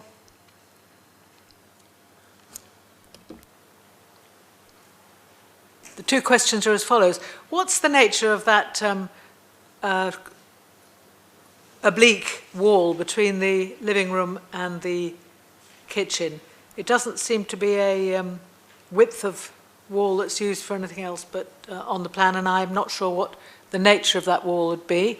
And second of all, I think I would be right in saying that it would be very difficult, if not impossible, to make another bedroom out of that in the future, should that be an application. We do get some of those, because of the lack of window and light to the back of that room. That's the second sort of 2A question. And the third question is, has the conservatory at the bottom of that plan, at the very end of the house, that is proposed to be a dining room with a Velux window across the top, will that, when the property is finished, be full stud brickwork and a proper insulation to the roof? It's not going to be some sort of glass or some sort of fragile and very cold environment. So all right, Mr. Turner, you've got the questions there. It looks like a stud wall to me. What comes back later, we'll have to wait and see. Thank you. Okay, whoops. Just get that image back up. Thank you, James. The question about this living room, which is, I remind members, the extra room. It's not required, but it is nevertheless provided. A diagonal wall, I don't know the reason for it. I suppose it makes better use of getting to that window. If it was, yeah, I think it seems to be a happy compromise. It's a subjective view between the two rooms. There's no narrowness in either of them, really, until you get right close to the window. But anyway, the room is a good size and disposition. It has a window there looking down the side of the house, so it will get some light and have an outlook. And then lastly, the conservatory, the rear, yes, Councillor, this is shown to be rebuilt. So this would be one new extension to building standards, building regulations, insulation, etc. There's certainly some big stills going into this one, that's for sure. Any other questions? Any comments? Well, someone's going to have to move it or not. Anybody want to move to reject this application? I'll move the officer's report, there being nobody else. Is anybody going to second the officer's report? Well, thank you very much, ladies. Councillor Smythe got there first of all. So there you are, members. We've had the... Go ahead, Councillor. In view of the fact it might be possible to make the living room area into another bedroom, I wondered if we could have a condition limiting the number of residents to 6 on this one, because it would be 6. Is it 1, 2, 3, 4, 5, 6? I would like to propose that, if you would be okay having proposed Yeah, I it. don't have any problem with that, but I suspect that we might see this come back later on, reconfigured. But that's not what we're looking at today. Simon. Thank you, Chairman. While previously, when every living room was, in the previous examples, we've seen a communal kitchen dining room that wouldn't be changed in any way, and all the other rooms as bedrooms. And so the advice has been, if you wish to impose a condition, well, okay, it's not necessary, but okay. Here, there is no reason to apply a condition, and my professional advice is members should not. This is a C4 property, if allowed, between C3 and C4. It's a maximum of 6 persons. They have 6 bedrooms existing, and you have your own standards that this meets. So I don't see any reason. They don't need the living room, so members couldn't say, in my opinion, we need the living room, and therefore we must protect it for that reason. I think it will cause problems further down the line. So my advice would be not to impose such a condition. Right, we've got very clear, well-informed advice there, Councillor Smythe. So just to move the officer's report, taking into account what Mr. Turner has said, all those in favour of the officer's report, please show their hands by raising them. So that's 1, 2, 3, 4. Those against, please raise their hands. And that was none. Those abstaining, please raise, that's 2. All right. Planning permission's granted. Welcome back, Councillor Sanders. As I indicated earlier, 7 has gone, been withdrawn. So we're now on to agenda item 8, which is what we've all been anticipating. Ladies, would you like to introduce yourselves again, because we might have forgotten your names, and I apologise about that. That's okay. My name's Nikki. I work for Coastal Partners on the planner at Coastal Partners. And I'm Laura Denham, and I work within the consenting team for the coastal scheme. Within which team? The coastal team. Yeah. And what you doing then, Laura, did you say? I work as part of the consenting team for the project. Within Consenting team? Yeah. Was that seeking planning permissions and so on, or whatever? All right, okay. Yes. Mr. Turner, would you like to introduce the report, please? Thank you, Chairman.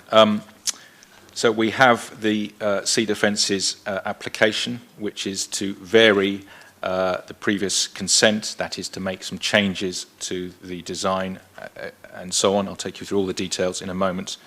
As a direct consequence of that, we have 3 further applications for listed building consent for the lampposts, the listed monuments and the naval memorial. But they are 4 different applications, and although the presentation may include bits of the listed buildings in the first one, we still need to stop and make decisions on each one of them independently. But we can look at the 4 individual presentations if possible. The applicant is here if there are any further technical questions that I'm unable to answer. And Councillor Mason, thank you for pointing out this is in St Jude ward, not in the stated St Thomas ward. So we have an application, the first one, 23/00896/VOC. That stands for variation of condition. This is to vary the condition of the original planning application, which was for the whole of the coastal defence works on the southern Solent side. Just some context setting for you and for anyone else watching. The area on the left-hand side shows the extent of this South Sea coastal defences, a number of kilometres stretching from Old Portsmouth and Long Curtain all the way along past the castle and all the way along east to Eastney. And here is a photograph of this sub-area, which is mostly sub-frontage 3 and a bit of sub-frontage 4, which is in this area. So we're in front, essentially, of the Naval Memorial and either side of it. So from the northwest side, the circulation area near the pier and the ferry terminal stretching along southeast towards the aquarium here. This is the sub-frontage we're expecting to talk about, or are talking about today. So a bit of context and reminder of the need for the protection of the South Sea cedar fences. The impacts of climate change are becoming manifest, and here are some of the previous events in previous years showing some of the damage that we have all seen at this committee or indeed in person down at the coast from climate change causing rising sea levels and increased frequency and strength of storm events causing damage. And then this image that many would have seen before, this is the extent of flooding that could result without these sea defences, with as much as 4 metres depth of water, which is a frightening amount at the deepest locations in the worst case scenario. So there are some 8,000 properties at risk in the area, some 700 commercial properties, and risk to human life, of course. So everyone understands the need for the sea defences, and of course they are well in vigour already across the whole of Portsea Island, in particular on South Sea, completed at Longmoat very successfully, in my opinion, which I hope some members may have seen. Now, just for those not familiar, we always anticipated amendments to the sea defences. The way it works with the Environment Agency funding is that the first application for the whole seafront was achieved with a certain level of funding, and upon achieving that first planning consent, the second round of funding was made available for further matters, in particular further refined design of the sea defences. And obviously it's clearly very complex as to how you defend different parts of the seafront depending on the different characteristics, different choices of energy dissipation, solid barriers, shingle beaches, the height, the disposition, etc., etc. And so that's the first consent unlocked the second round of funding, which we were all expecting, and that leads to subfront by subfront these applications coming back to you with where there are amendments, those amendments being sought for approval. So this is expected work to come back before this committee.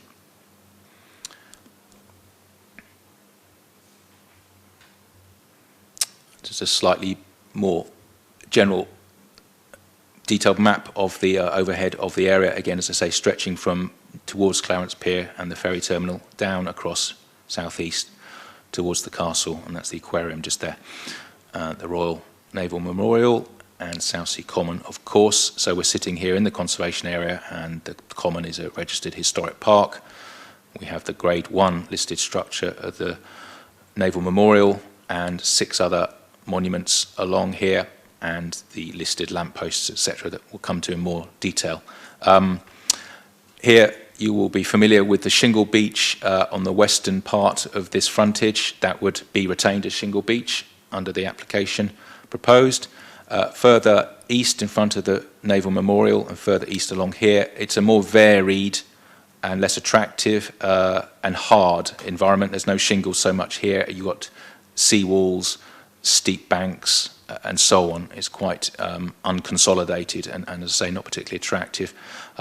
This will remain as a hard environment with the large granite rocks imported as an alternative way of dissipating and dealing with the sea's energy as opposed to the shingle beaches, for obvious reasons, because it's already a hard environment here. The principal way of obviously keeping the sea back is raising the level of the beaches and the defences and the whole promenade, and that is what the original application achieved, about 1.5 metres higher than currently, broadly speaking, across the frontage. The 2019 application achieved that, and actually with the further modelling, one of the advantages of the amendments in front of you is that sea level, the level of the promenade can be reduced to about 3/4 of a metre higher than the existing. Now that's, although lower than the 2019 approval, that is still tested and proved to be meeting the required 1 to 200 flood event level, including accounting for climate change. So the sea defences are first and foremost performing that function, but also it is important to maintain the connectivity between the public and monuments and the townscape, between sea and land. And having that slightly lower level of promenade and defences is deemed to be a gain with respect to those matters and heritage. So that is one important change that I can highlight for you. A second one is movement. Compared to the 2019 application, we've got improvements especially to do with bike lanes that I can take you through in a moment. Just wanted to bring out those 2 highlights for you.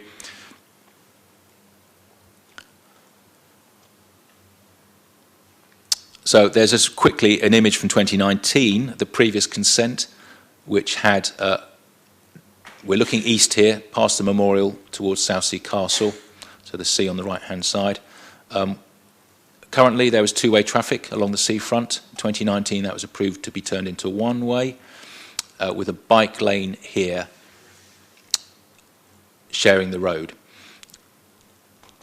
Only 1 way.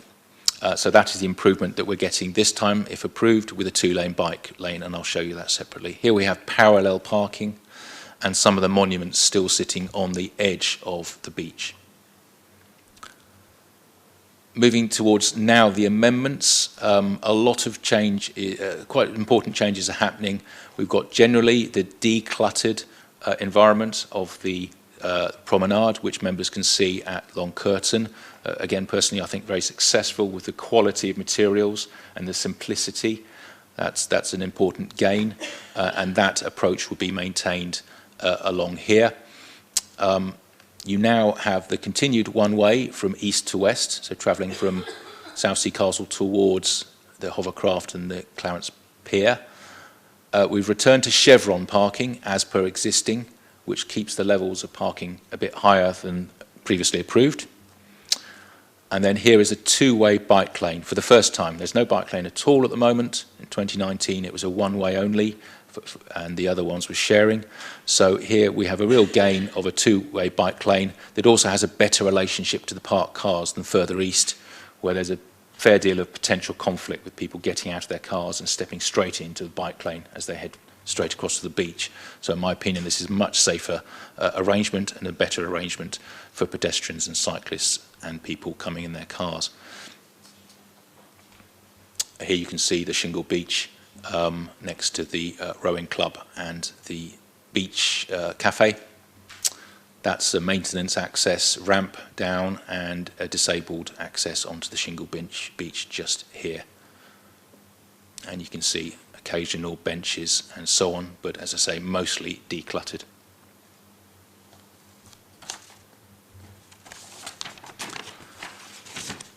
A general view of the Royal Naval War Memorial. I'll come to this in more detail with that listed building application, which is the last of this group of four, and the implications of the levels and so on. But generally a decluttered environment here as well, and an improvement. This is Serpentine Square, which, if I just take you back, is this area. So at the moment, you may not even know it. It's a fairly disused, redundant, not terribly attractive area of irregular size and so on. This is an opportunity to improve that, and that area is being widened and improved and rebuilt like this, with improved space, the excellent materials, stone and so on I mentioned, and public furniture and seating towards the rear facing across to the common inland. The Crimean War Memorial remains in current situ, but achieves a better surrounding and setting. That's the back of that Serpentine Square looking northwest and out to sea. So more images, again, of Serpentine Square there and the improved, simplified, high-quality environment. I may come back to this later, the levels with respect to the Royal Naval Memorial, that's the same thing. I shall come back to that, I think. More detailed technical plans that are, and we've got some details there of the parking. I mentioned that earlier. The main headline from that information is 20 extra parking spaces compared to the last consent. This application, of course, has been very carefully designed, apart from the engineering I've mentioned, but of course all the heritage matters with careful consultation, principally with the Conservation Officer, but also with the Commonwealth War Graves Commission, for example, for the Naval Memorial, and all the other range of consultees, Historic England, of course, archaeology, other internal and external bodies. So we have no objections to this. We did have someone who registered yesterday to speak. I don't think Mr. Timoney, oh, he is here. So we may hear from Mr. Timoney in a moment. Thank you, sir. I'm just seeing if there's anything else. There's more to come on the three individual listed building applications, but perhaps I should stop so that we can, having gone through the main points, listen to the deputy and the applicant and take any comments and questions. All right, that's a good idea. So we've got Mr. Timoney, then we've got the applicants, and then we're going to hear from Councillor Mason. All right, Mr. Timoney, over to you, sir.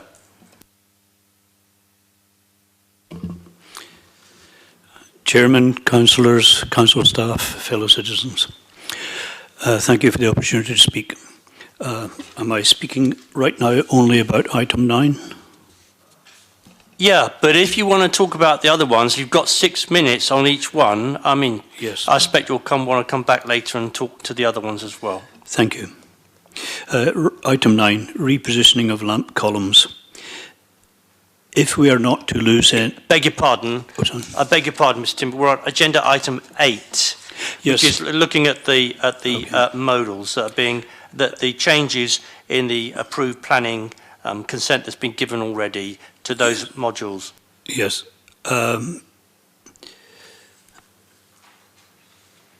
Councillor Hunt, if I could, item 8 is a big item. If I could leave that to the end and just deal with the short ones.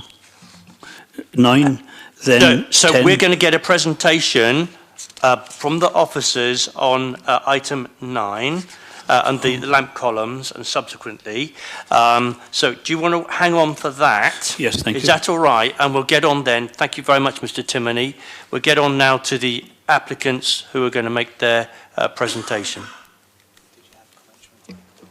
Thank you, Chair. If it's better for members, we're also happy to wait till the end of the next 3 presentations, if that works better. Well, or sure. No. So this is your opportunity to talk to the issues that have been gone over by the planning officer, and I would recommend to you that you make representations on that because we'll come to a vote on that presently. Okay. Thank you, Chair. So as Coastal Partners, we're very pleased to have this amended design for the next phase of the South Sea Coastal Scheme come before members of the Planning Committee. This section is actually a very tricky section. Sorry, Chair. Oh, sorry. I've just been informed that the objector does actually want to speak on this item. Right, Mr. Timmy, go ahead, sir. Yes, on item 8? Yes, sir. Right, it's the more complex one. I attended originally all of the presentations all along the front in different parts of the city on the seafront, and primarily dealing with Section 3 from the fairground to the aquarium. And the focus, the total focus, was on views from the common. I listened and I looked at all the fellow citizens' views from the common and the height of the maximum height, whether it be the walk, what we walk on, or the road, or the wall, any subsequent wall. It's the highest point, therefore views from the common. A critical reason for the common attaining grade 2, because it's very difficult when it's spaces and not buildings, was the views from the common. Everything really is about the views from the common and the height at the highest point. So when I read, I'm very pleased and agree that the surface, the walkway, will be reduced this time. It was increased in 2019. It was going to be reduced this time. Of course, I happily agree with that. However, I want to focus on walls because it's not specific. If I read through the documents and everything else, they focus on the height of the walkway and the height of the traffic. But is there to be a wall, for example, between the fairground and the monument, or is it to be the see-through bars, or is it to be nothing, as in many of the views? Is there to be a wall between the monument and the Sea Life Centre? As there is now, it happens to be 47 inches at the moment. However, the road, as it's going to be in the future, has its highest point in the middle, and it goes down as it approaches the wall, and it goes down as it approaches the common. So I need to know if there's to be a wall and what height it is, because it seems that all of the focus has been on the height of the walkway and the road. And it's the highest point that will stop the views from the common. And this is where I feel we have to focus. So I need from the staff some inputs on this before I would make a proposal. Over. All right, thanks, Mr. Timoney. You might get some of your answers from the applicant, and then from Councillor Mason, and then from Mr. Turner. Do you want to go ahead, ladies? You've got 6 minutes between you. Thank you, Chair. I can address that issue straight away. So views from a common was something we looked at very, very carefully as part of this. There's a lot of work in the LVIA, so visual impact assessment. To some extent, we can't really get away from certain heights, because if the walls or the flood defences aren't of a certain height, then they won't function and they won't provide that necessary standard of protection. What we have done is been able to reduce the height of, it's a bund basically, so along the seaward edge of the common, it's a bund that goes into a little wing wall just as it reaches the Naval Memorial, and then it's symmetrical on the other side. So the height, I believe in the approved scheme, was about 5.5 metres OD. We've now been able to reduce that to a little over 5 metres, so it has come down by around half a metre. So in terms of our sort of deputation, this is a very, very tricky section. One of the reasons that the gentleman raised, I think I've probably said that for all the sections, it's a very, very complex scheme, but this one really has a lot of constraints. So you've got the common on the landward side, obviously a listed common that we don't want to erode or can't erode anyway. On the seaward side, you've obviously got the sea. You've got a lot of listed structures, I think it's over 17, including the lamp columns, you've got the monuments, you've got obviously the huge Grade 1 Naval Memorial. So we've had to work really, really hard. The team's worked really hard, following a lot of pre-app discussions with internal and external consultees to really seek as many improvements to this design as possible, but without compromising that standard of protection, which has been obviously that is the function of this whole project. We've also done quite a lot of public engagement, but not just since 2019 or 2018. We've done various things this year, and the responses we've got have also been very positive on the whole. I'm not going to repeat what Mr. Turner's set out in his presentation, but really the key changes here are the level of the prom and the secondary defence is all coming down from those approved in the 2019 design. We are also pushing things out seaward a little, as much as they can go, and part of that is extending that rock revetment. So as it wraps around the castle, we're now proposing that it continues right up to the beach club. And really these changes have given us a little bit more space, but they've really allowed a greatly improved public realm. It's allowed us to propose a greatly improved highway layout and improvements to the setting of the individual listed structures, as well as the Naval Memorial itself. So in terms of the Naval Memorial, the relationship now between our currently proposed design is a lot more sympathetic. It now sits flush, whereas before the promenade was raised higher. So that really helps to preserve its prominence and its significance. The smaller monuments, again, got a little bit more space, so they can now sit centrally. I'm sure Mr. Turner will cover this in his next couple of presentations. So they've really got a prominent position within that promenade, where some of them at the moment are a bit tucked around corners and sort of hiding behind buildings. In terms of the layout, the highway layout now proposed, we feel really reflects the importance that Portsmouth places on sustainable travel. So we've got a segregated two-way cycleway and a buffer. That's a lot, the public, particularly the cycling public, that was a real key for them, is having that buffer between parked cars and cycleways. We've obviously had the westbound single carriageway already approved. We're putting in more bike racks and there's 2 bus stops.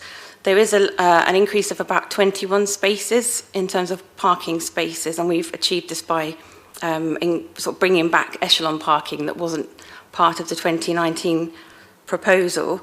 So that's all we're going to really say. I think Mr. Turner's going to cover it. In terms of the wider scheme, I would just like to take this opportunity to update members on the progress. So around the castle, sub-frontage 4, that's planned for completion in around about April, May next year, 2024. The works at sub-frontage 5 West, that's the pyramids to Speaker's Corner, are literally commencing at the moment. That section is planned for completion around about December 2024. This next phase, which we largely call sub-frontage 3, but it also includes a bit of sub-frontage 4 up to Blue Reef. The plan is to commence this early next year, early 2024, subject to getting all the necessary consents in place. So on that basis, if members are minded to approve today, you'll probably see us back here in a couple of months seeking approval for those details reserved by condition. And that's it. Thank you. All right, Nikki, thank you very much. Laura, is there anything you want to add quickly? All right. Councillor Mason, Mr. Seafront himself. Right, thank you very much. Be it said, I'm generally very impressed by what has been going on and by the revisions. I have, however, had a number of people in the St Jude ward contacting me over the past couple of 2-3 weeks with comments and concerns about this. And I think it is only fair to the committee that I should bring those concerns to you at this time. The first concern is with the granite rock revetments. There was a picture which was widely circulated which showed the complete absence of a beach, just rock revetment. I am aware that since that was put out, there has been a covering of shingle put on much of that for good reason. However, people are concerned that given the level of storms and the storminess which that particular frontage between the Blue Reef Aquarium and what I persist in calling Mozzarella Joe's, that area is so badly stormed that the shingle will be removed quite rapidly. And they are looking for an assurance that there will be regular recharge of that particular beach, as well as the beach further west towards Clarence Pier. So there is a concern there. The second concern is that it's come from a large number of residents, which is over the road, that the attention that whilst the road has been revised, that on echelon parking has put in, which has generally met with considerable approval, the residents, especially of roads such as Clarence Parade, are concerned with the effect of making that road one way and not reconsidering that. And I think it is fair to bring that because it is a widespread concern that Clarence Parade is already a very well-used road, late night by boy racers, other times by quite heavy vehicles, that they're worried about the increase of traffic which would come from the west to the east along that road when the esplanade is made a single way from east to west. And they are asking that that should be reconsidered. I bring that to you. The other concern which was raised with me is over monuments, and I will raise that, if I may, Chairman, when we come to look at monuments. But those are the concerns which people have expressed with me over the past few weeks, and I must say, conclude with the fact that I personally am quite impressed with the way in which the revisions of this scheme is being progressed, and indeed with the way in which the scheme as a whole is being progressed. Thank you. Absolutely. Mr. Turner, any comments on anything you've heard today so far? Thank you. Well, on the question of levels and Mr. Timoney's questions, the applicants have answered that essentially. I think they've answered this question. I mean, just like to reiterate that the primary defence is the raising of the beach and the promenade. And the secondary defence includes the small bund on the seaward side of the common, and the dimensions were read out by colleagues at about 0.5 metre. We'll get to the more details of that. in the future presentation around the Royal Naval, but it's the gradients are very carefully smoothed and so on, and I think it will be not imperceptible to the eye, but I don't think people will even notice the discrete bund all the way along the edge, the southern edge of the common, which will provide just that secondary level of protection, but overall within the lower heights achieved compared to 2019. So it seems to be a very happy balance of achieving sea defence, which is the primary concern, yet also doing the best for heritage and views and character. With respect to the road, lastly from Councillor Mason, currently it's two-way. The 2019 approval secured one-way, travelling from east to west, so that has already been discussed and considered and approved. So amendments to that would be, or changes to that would be a serious difficulty for the implementation of the scheme, put bluntly.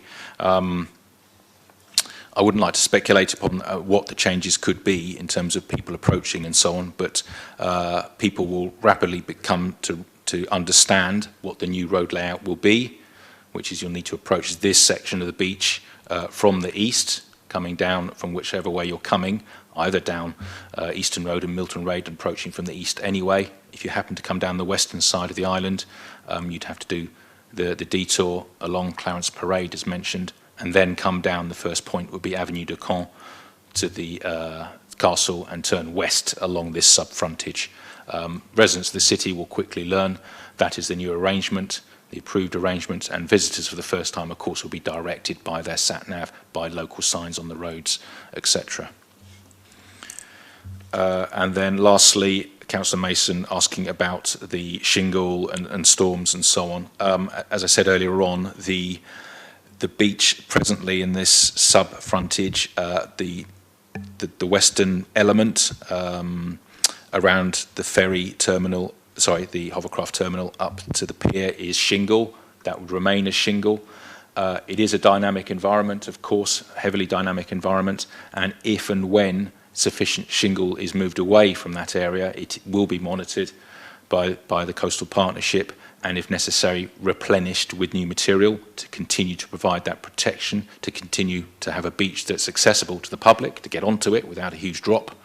The stepped revetments deal with the rise and fall of the beach, so at its highest point the shingle beach would be flush with the road. You simply step onto the beach. As now, when there's been storms and it's come down below, there's the step revetment revealed, so you can still get onto the beach. But should it become, as I say, too low because of continued erosion, new material would be brought there to replenish the beach. As for the harder areas, further east along this frontage, in front of the Naval Memorial and further east to the aquarium, I don't think there is any shingle along there. So there's no need for replenishment along there. It is essentially the rock, the large rocks provide that area of coastal protection and energy dissipation without the need for smaller material. So I hope that answers that question. Great stuff. Before I go, I've got one question. The bund, I mean, we've heard Mr. Timothy's concerns about a wall. We've heard from the applicant there's going to be a wing wall on the naval, a short wing wall on the Naval Memorial, stepping down to a bund which goes lower. So there's no wall as such. It is the bund that will be the highest point, and it dips down in the middle.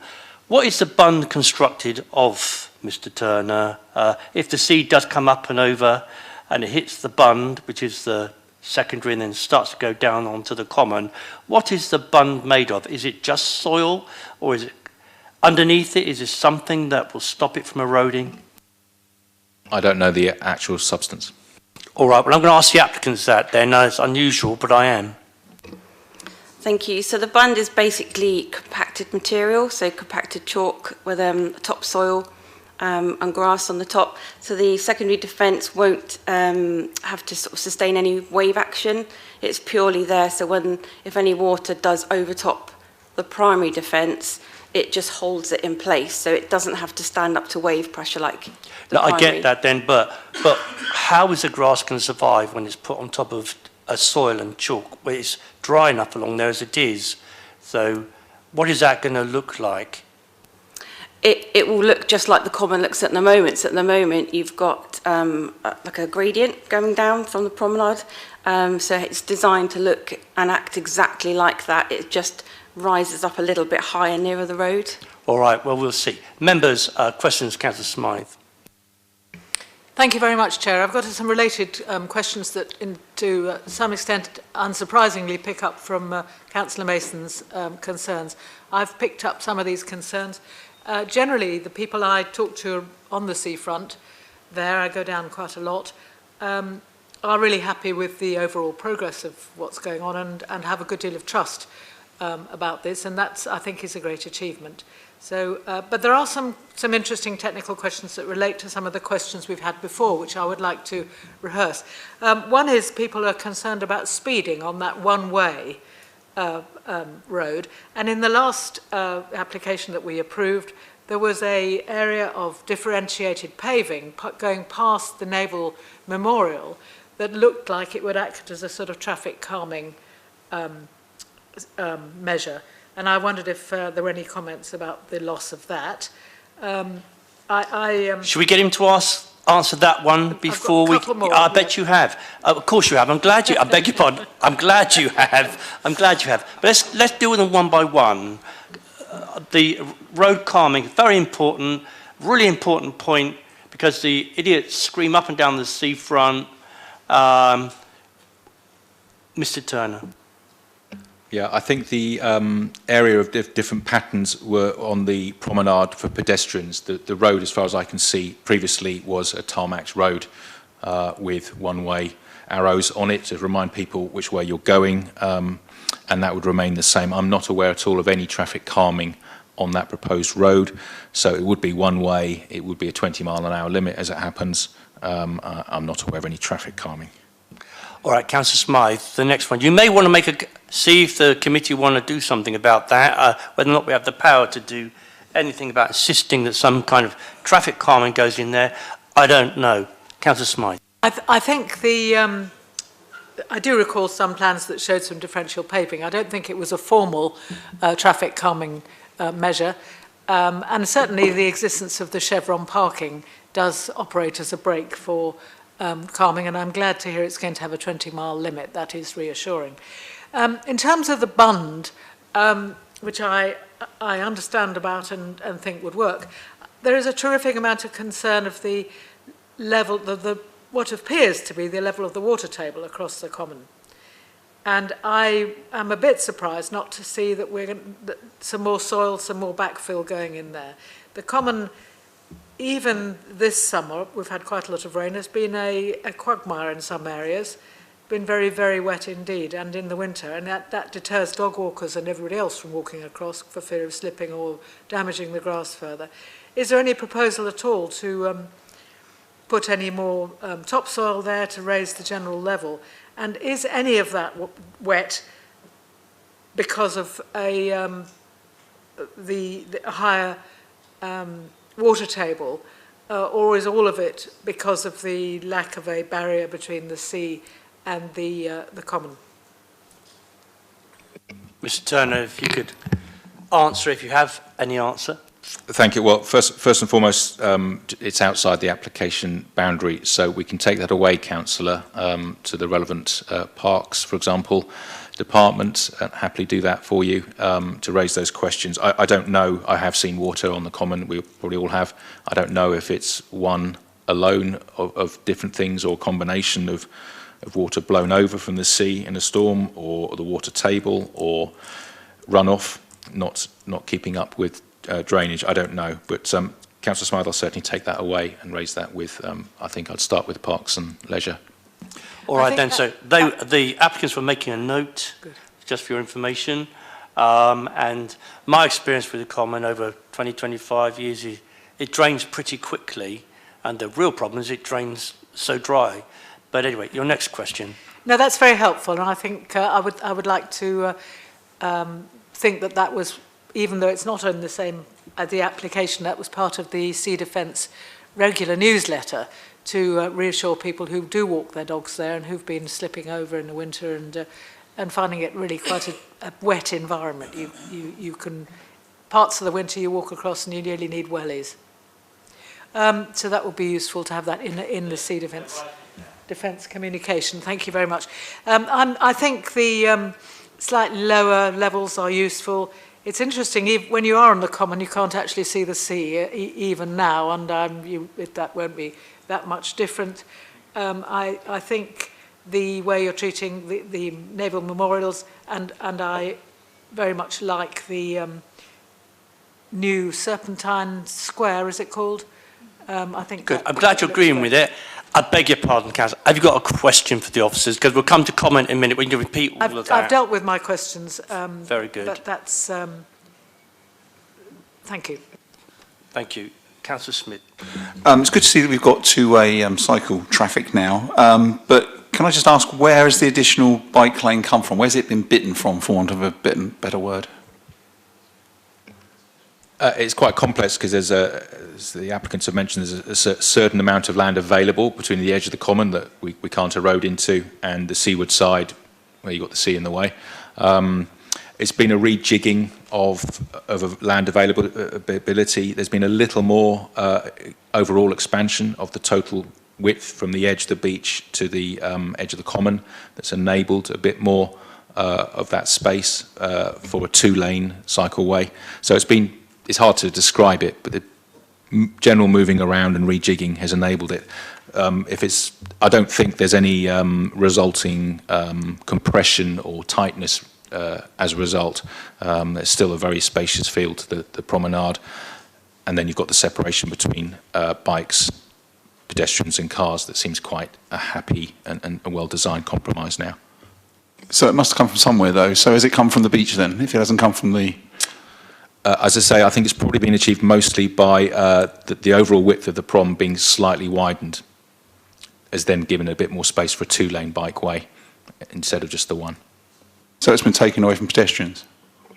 No, I think the total width from the edge of the beach to the edge of the common has widened slightly. There's more space to play with. So you've taken it from the beach then? Because you said you haven't taken it from the... Yeah, you can say you've moved it over, you've taken a little bit more over onto the beach. It's got a... Yes.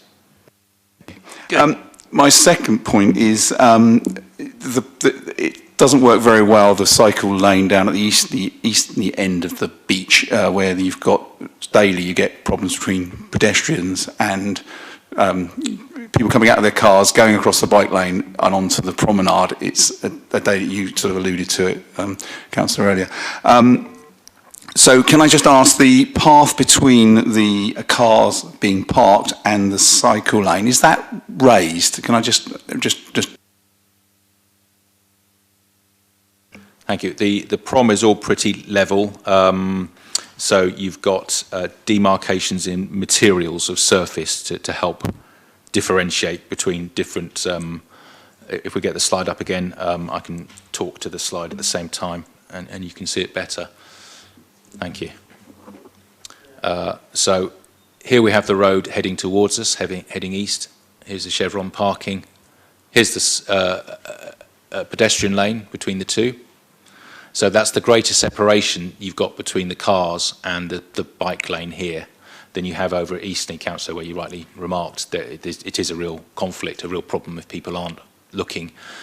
So up at Eastney, you park your car at right angle, parallel to the sea, and you step straight into the cycle path. And if you're just thinking about getting onto the beach, you may not remember to look for someone approaching you. So here, you've got a greater distance and therefore a cone of visibility either side.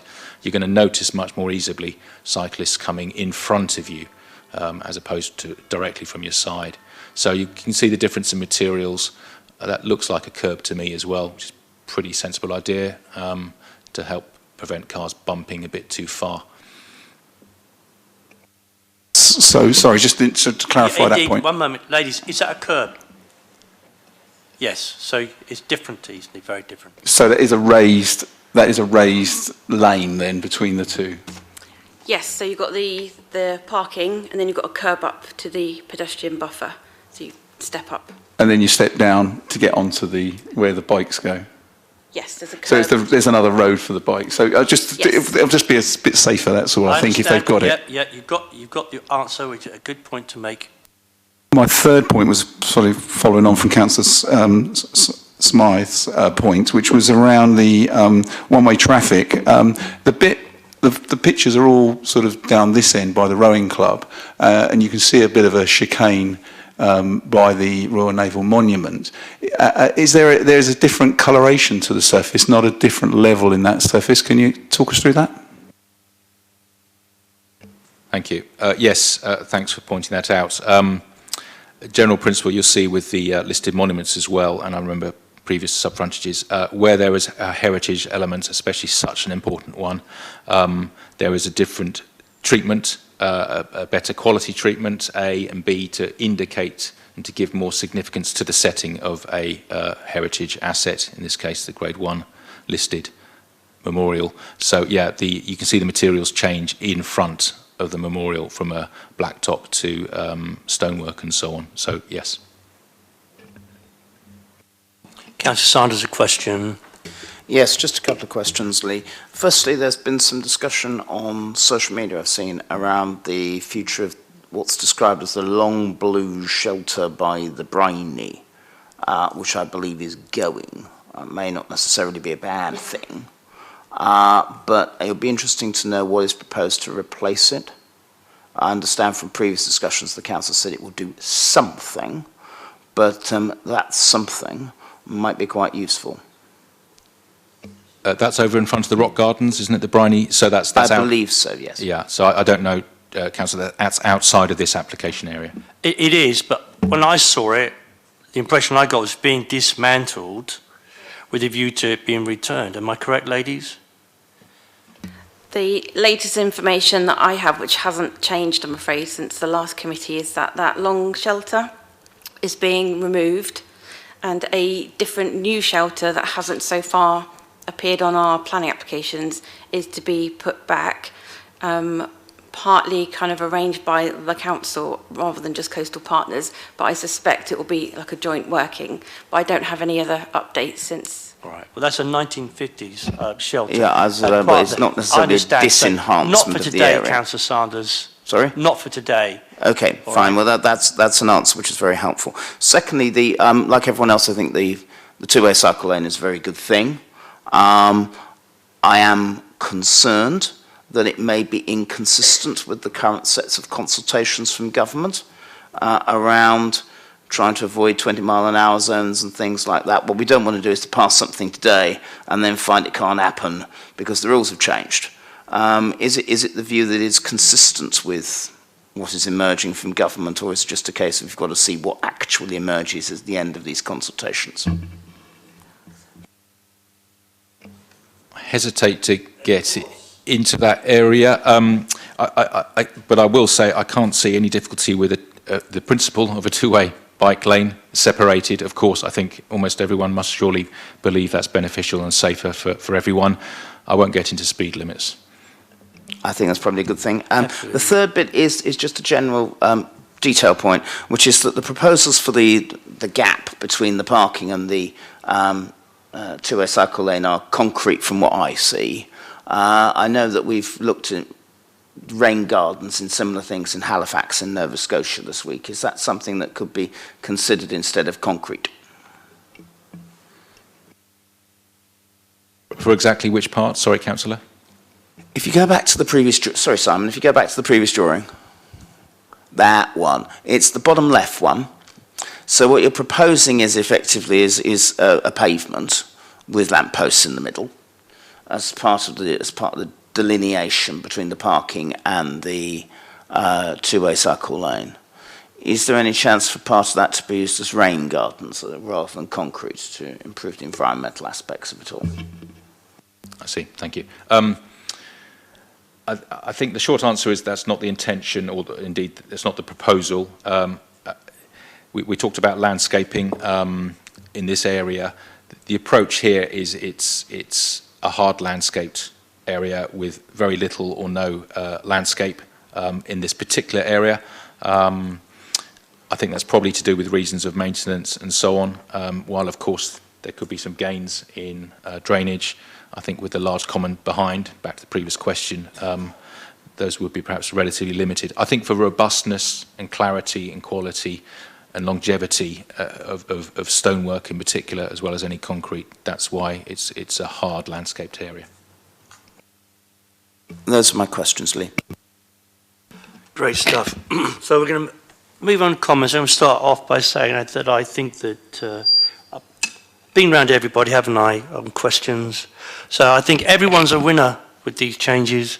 There's no question about it. There's significantly improved the public realm, and it's put to bed some of the rumours about the beach and what it might look like, particularly further up into the east with the rock revetment going out there, changing what is a pretty ugly area right now has been a huge improvement. The shingle stone we've heard is going to be recharged. My concern is where does it go? I presume it'll be dragged up and brought back via some sort of shingle boat one day.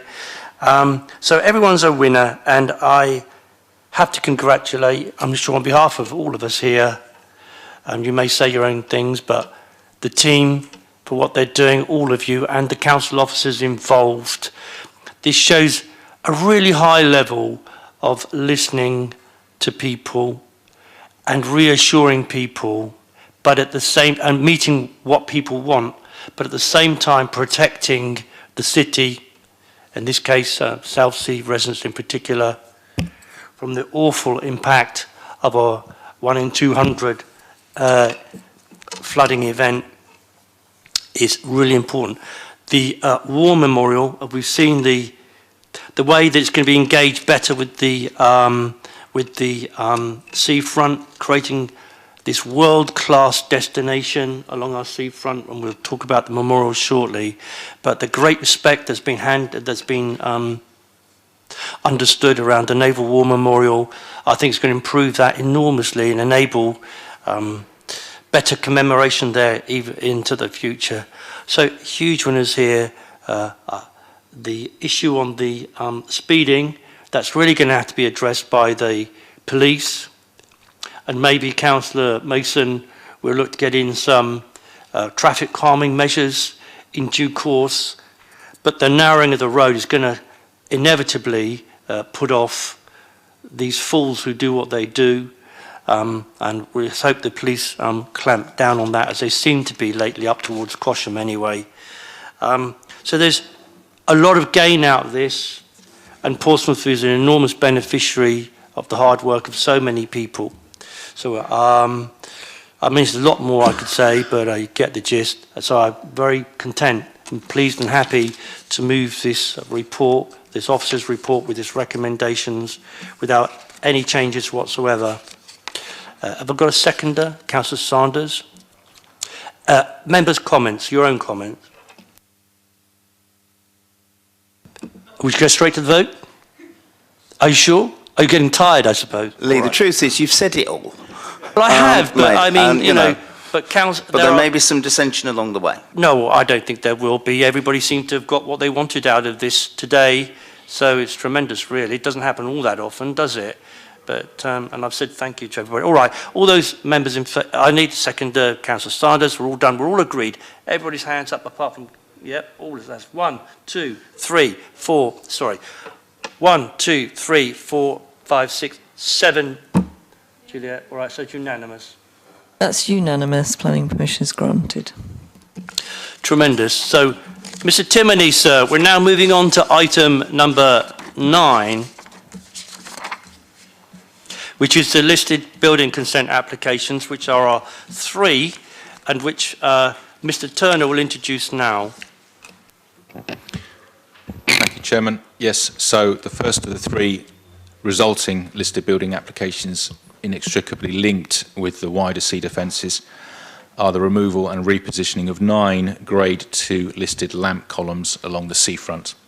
Again, these were approved in 2019, but this is an amended scheme, or that previous consent lapsed due to time passed.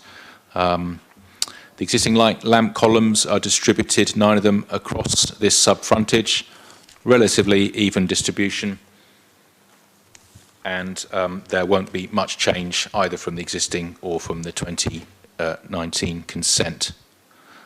These plans are quite hard to read, I'm afraid. It's quite hard to pick out, but for example, there's the westernmost existing lamppost approved in 2019, I should say, and there it is in now proposed. So it's hard to pick them out. There's the second one, I think, the third one, fourth one, fifth one, sixth one, seventh, and so on. So the basic principle is that they're being spaced out sensibly across the seafront, as you would expect. We're taking the opportunity, the applicant's taking the opportunity of, with a rebuilt promenade, to site them on the seaward side, and the more modern lamp columns placed more on the landward side to light the road as much as anything. And let's show you some images. So here they are, typically spaced at 90 or so intervals, I think, with the more modern, slimmer poles on next to the road there. So a fairly decluttered environment. So not a huge change really from either the existing or the 2019 consent. Just a reminder what they look like. You may not be able to see it, but it's the Pompey crest there, and then a usual amount of elaboration on the columns. Again, as with all the heritage matters, carefully considered with all the relevant consultees, and in particular the conservation officer. And you may have noticed the sort of condition you would expect that deals with a managed programme of taking them down, recording, dismantling them, repairing them, refurbishing them, and reinstating them along with their new electrics, all carefully controlled to make sure there's no damage or alteration to the historic structures. So they will be reinstated at those various locations. Thank you, Chairman. All right, Mr. Timoney, over to you. Thank you. Are we to lose any lampposts between the fairground and the aquarium? The number we have now is going to be the number after the project? Thank you. Yep, that's correct. Thank you. I am concerned about or I want to bring it to the attention of all of us, about the positioning, the repositioning of the lampposts. At the moment we have this wonderful feature, welcomes people into the city by sea, of a string of coloured light bulbs between the lampposts. And if the repositioning, for example, one lamppost would go eastwards, another would be close where it used to be, but it would go westwards, then this equidistant string of light bulbs would be out. It would be a short section, there would be a long section. It just wouldn't look right. And also I would like to propose that a mention is made in the project that the coloured lights will be restrung onto the historic lampposts after the repositioning of the historic lampposts. So I want the historic lampposts equidistant, and I want the coloured light bulbs restrung. And then I have one additional item about this repositioning of lamp columns, is that you mention modern lampposts. Are there any at the moment? Is this a new addition? Are they the small ones that I could see you pointing to? And basically modern and our wonderful heritage lampposts, I don't think mix. And what is this? Is this an introduction that people voted for? Or? So, thank you. All right, Mr. Timoney. Mr. Turner, have you got any answers to the questions? If you haven't, we'll go to the applicant.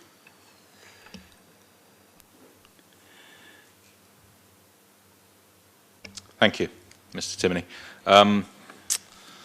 The coloured light bulbs strung in between, yes, they're I think probably I'd agree they're attractive and interesting and very seasidey.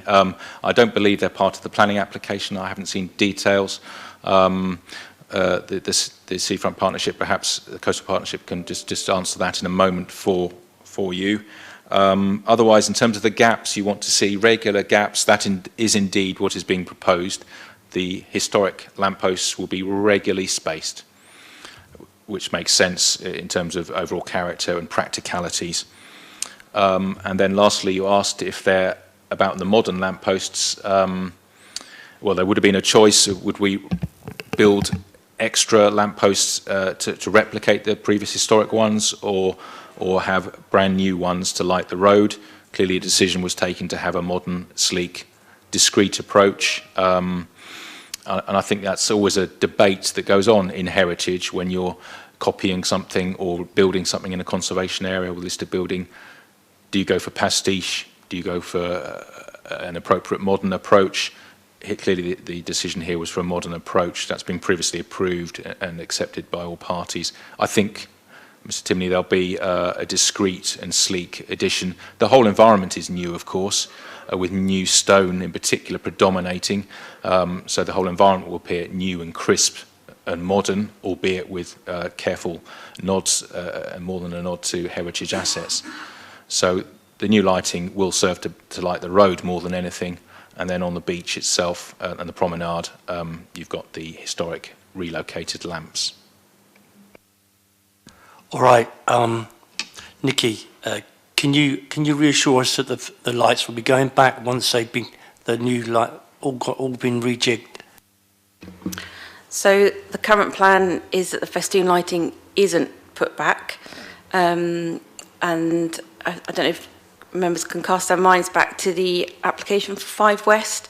So we do have a lighting condition on the approvals that we have to get approved prior to every phase of construction. And so for that condition at 5 West, which also I believe has festoon, there was no festoon lighting. If it's something that members want us to take back and discuss between ourselves and Portsmouth, we can do that. And if Mr. Turner is in agreement, it's something that I would hope we could deal with via that lighting condition. We've got a condition where we have to set out all of the lighting details, the type of lighting, where it's going to go. All right, I beg your pardon, I can't remember. Is the festoon light in this particular module, is there festoon lighting along there or not? There is currently, as in at the moment today, yes, there is. We'll have to take this up in another place. All right. We take it up another way, Mr. Timony, the lighting. We can't do it by way of a condition here. Mr. Turner, Councillor Mason.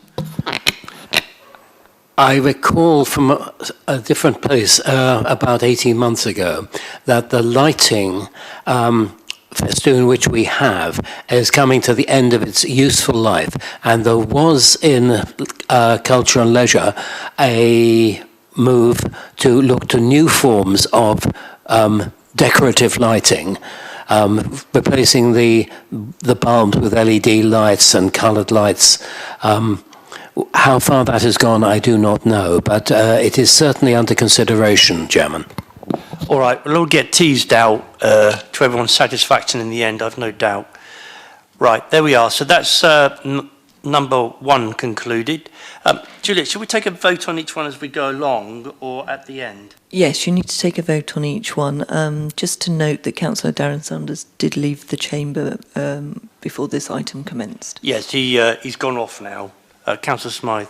I have also heard and personally very much like the coloured festoon lighting. In fact, it's looked particularly good this year because I think some additional bulbs have been put in. I'm not. I don't think there'd be support for putting the festoon lighting all the way down the new seafront, but I think there is a role for it in both sections either side of the castle, and I hope we don't lose that completely. The other question I wanted to, well, I'll raise it at the end of this section because it's not completely relevant. But there's a hell of a lot of grief about the loss of the children's running track along this part of the seafront. Everybody of my children's generation who I've seen recently remembers running twice as far as their parents by going along the track. Oh, well. And I think we will have some grief. And I do think we're losing the idea that sections of the... I mean, I think what's proposed is great, but we're losing the concept that we had at the beginning of this journey of having a differentiated treatment along the sea defence. We've seemed to have got into the idea it's got to be all, as Simon described, clean and crisp and modern. Yes, lovely, very nice, but there were certainly concepts at the beginning of this journey of each section being slightly different, and indeed the existence of some public art in some areas that I haven't seen yet on these applications. Yeah, this part will look different to the old Portsmouth one that's just been completed. You proposing or? Got a question. A question, right? Beg your pardon. It was just on the going back to the bit about the posts on the from Clarence Pier to the Royal Naval Memorial. There wasn't the original. There's 3, and I think on the new one it's 2. Is that just lux levels that you're just moving them for that reason? Because they just change balance, really. That's all.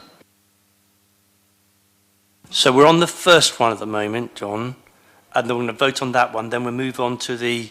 I'm talking about the lampposts. Oh, I beg your pardon. Sorry, I thought you were talking about... I beg your pardon. I thought you were talking about the... On the original, you only put it up and there was a lot of detail on that plan, but you had 3 between, as I saw it, you had 3 lampposts up, Royal Naval Memorial to the Clarence Pier, and then you've now got 2 that side, and then they go the other side then of... so I guess I'm just asking, the question I've got is that just for lux levels, light levels? Thank you, Councillor. Yeah, I appreciate it's hard to see.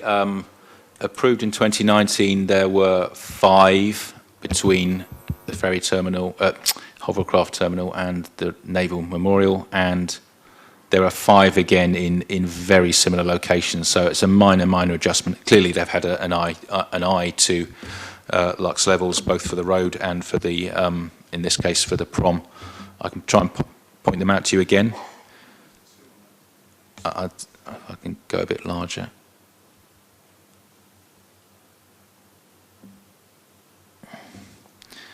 So 1, 2, 3, 4, 5. Is that right? 1, 2, 3, 4, 5. Yeah, there's a slightly bigger gap in the middle there. But,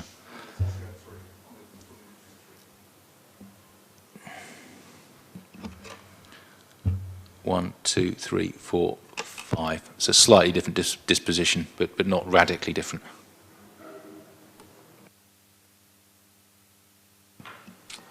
And Chair, just my second question was following on from Councillor Smythe. It was about the festoon lighting, really. I know it's not necessarily, but I would like that to be taken into consideration because we've spent money on, in Eastern and Craneswood Award, our SIL money to put up the new festoon lighting. So if they're going to take it down, that would have been a waste of money, so we should have known about that. I think that's the festoon lighting at the eastern end as opposed to this end. All right, so I think you're safe there. I'm just taking into consideration, just if it could be taken back, thank you. We don't want to set any hairs running that aren't there, all right?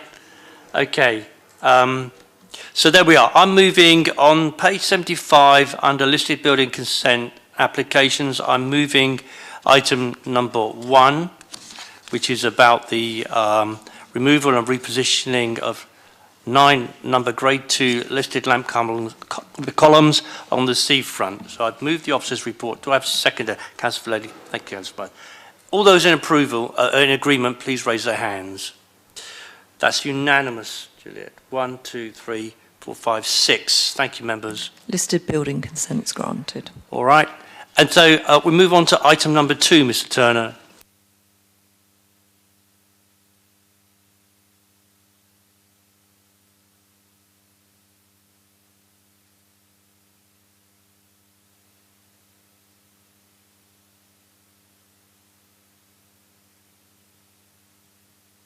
Thank you, Chairman. Application 23/00897/LBC. This is for the removal and repositioning of 5 Grade 2 listed monuments, including new plinths along the seafront at Clarence Esplanade. This is a plan of the existing you've got the Trafalgar, and you've got a small grouping of 3, the Shakespeare and the Port or Shannon, 3 close together there. Trident in the middle. And I'm having real trouble reading this. Aboukir, of course, Aboukir, the 5, and the Crimean is not being removed, as we mentioned earlier on, but the environment around it is being improved. So those are the existing 5, so a group of 3 at this end and 2 more. Of course, irrespective of where they are along the seafront, they've got to be taken up and stored and put back in order to have the whole raising and the installation of the sea defences and the higher prom. And that, again, just like the lampposts, if approved, will be carefully controlled with a method statement to make absolutely sure there's no damage and any repairs takes place, etc., etc.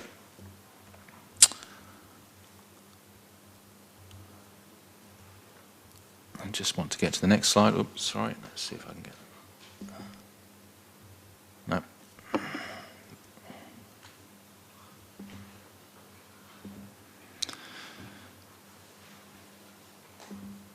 There we are. Apologies.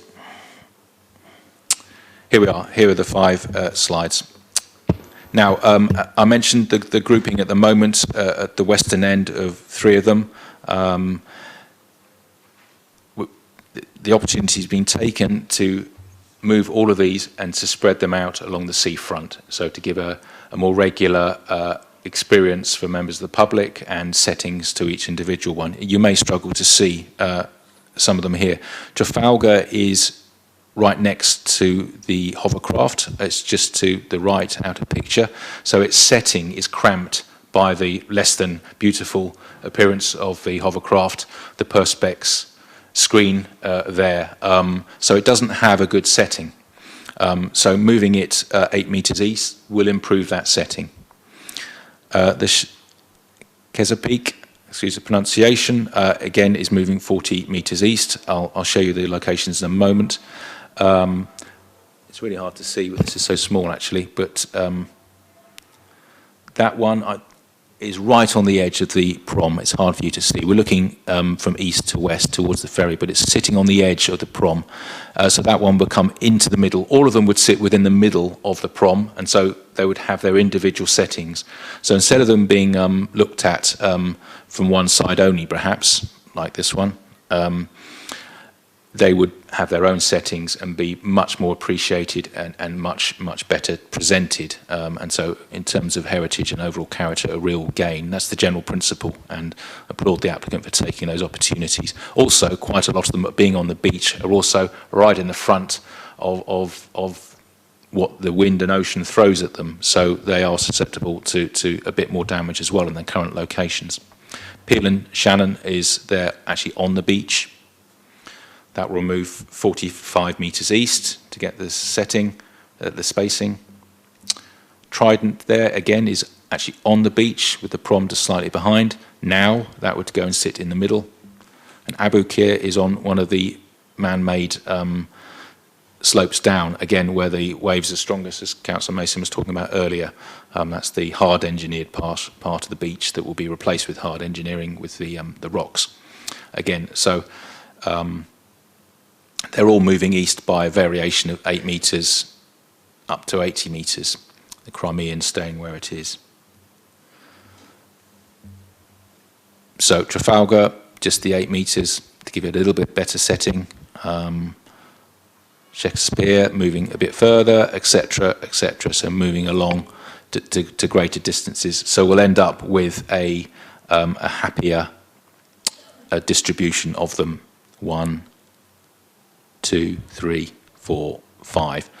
Not exactly regular spacing, some irregularity, but a much better setting for them. This slide talks about those arrangements, the visual connections and so on, but here are the slides that really tell the story. So there's Trafalgar, moved away from the hovercraft and sat in the middle of the prom, so it can be enjoyed and appreciated in that manner, as per the Chesapeake in the same way, taken away from the beach edge, as they all are, Peel, Stroke, Shannon, Trident, Abukir and Crimean not moving, but with redesigned environment around it. So really that's the long and short of it. It's a good opportunity to improve their settings as part of the wider Sea Defence's works. Members, any questions? I beg your pardon, sorry. Councillor Mason, did you want to come in on this one? Hold on, Chair, we've got Mr Timoney. Sorry, Mr Timoney, I didn't realise you were going to be speaking. Go ahead, Mr Timoney. Thank you.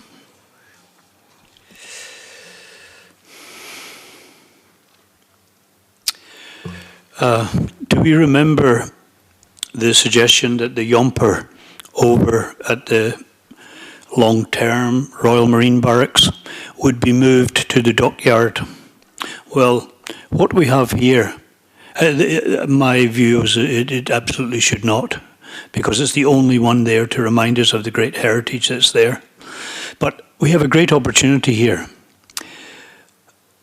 Young people are not as keen on all of these monuments that show past bravery. And however, the case with the Yomper was that the dockyard is trying to attract more and more visitors, and it wants to show them our heritage. And we have a great opportunity of moving one of these 6 monuments, 5 that are going to move, plus Crimea that's not going to move one of these monuments into the dockyard. There are lots of spaces there to bring interest to people. 6 is too many in a short space between the hovercraft and the aquarium. And please let's try to look for an improvement today. What I propose is that perhaps there is in the project, there is an item that our heritage, our one and only heritage shelter here, is to be taken away and to be given to the Canoe Lake area, which already has one.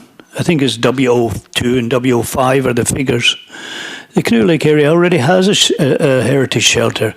We have this space from the hovercraft to the aquarium. We only have one, and the proposal is to be taken away with the view of lessening street furniture.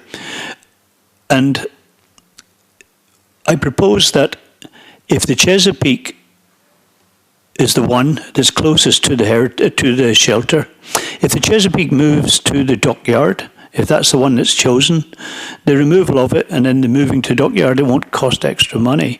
And that will, and then the others could be spaced out. I agree with that concept. But 6 is too many. And the dockyard needs something else. And we need the shelter. We have a baby granddaughter. My wife can feed a bottle to this moving child while walking. I can't. I have to sit down. Old people have to sit down. We have given parking there, and people will want to get out, get some fresh air. We have one shelter. Lots of people need to sit down, as we know. People have difficulty with walking. And please keep our shelter. Proposal 1. Please select one of the monuments to go to the dockyard and enrich our dockyard experience. Proposal 2. And please let's make an improvements today. And this idea of putting these monuments right in the middle of the walkway for joggers and for blind people and for people with pushchairs that are their attention's taken with the other children running away and right, they're fine being at the side. They are fine being at the side. They've been there a long time. We don't need more attention to war memorials. We don't need people to walk into them, or accidents, or future accidents, or claims against our council. They are fine where they are. Or if they're not to be, at least move them closer to where they are at present, and not right in the middle of the promenade. And, well, regarding of the monuments, this is all I have. Thank you. Thank you, Mr. Timley. Go to the applicants then, and Councillor Mason, if he wants to say anything. Yes, the only question which has been raised by, well, two questions raised by residents. One was the wisdom of moving the Abu Kir Memorial. Are you moving it too far east, and why was it moved that far eastwards? And secondly, there has been a concern about making absolutely sure that there are no monuments which are obscuring the view from the sea of the big naval memorial. I think that from what I can see there isn't, but I would like confirmation of that. Well, we'll go to the applicants now. They make a deputation if they like. Got 6 minutes, ladies. I'll just come back briefly, Chairman, on a couple of those points. So there are 2 shelters proposed in this section. There's a yellow shelter that's already present, which will be obviously relocated and put back in a similar position to where it is now. One of the unlisted shelters that members may remember from Subfrontage 5 West, when that goes back, that is being proposed back on this section. So you've got 2 yellow shelters that sort of frame the naval memorial either side. We can't really comment on putting the monuments elsewhere because obviously our remit is for Portsmouth Council, and we, as far as I know, we don't own any of the land at the dockyard, so I think that's something that I can't really comment on today. We have definitely looked at the placing of the monuments, and it's been very deliberate to put them in the middle of the promenade to really highlight their prominence. But we have the team obviously look at access and safety of pedestrians as well, so that's all being considered. Yes, you're right. This is an application by the City Council. So, Mr. Turner, any comments or answers to things that have been raised? Thank you, Chairman. Yes, with the request for an alternative arrangement, i.e. one of the monuments being placed into the dockyard, we get this sometimes with planning applications asking for something else, but of course what is in front of the local planning authority is 5 monuments to be relocated here. It's not a question of whether or not it goes somewhere else. So is there an objection to the relocation of these 5 monuments? We can't answer the question in this application, should one of them go elsewhere. That's outside this discussion today. So all the relevant discussions have taken place with historical and with the conservation officer, etc. And there seems to be general agreement and satisfaction with the relocation of the 5, keeping all 5 on the seafront and relocating them to have a more even distribution and placing them, contrary to Mr. Timoney's view, in the middle of the promenade.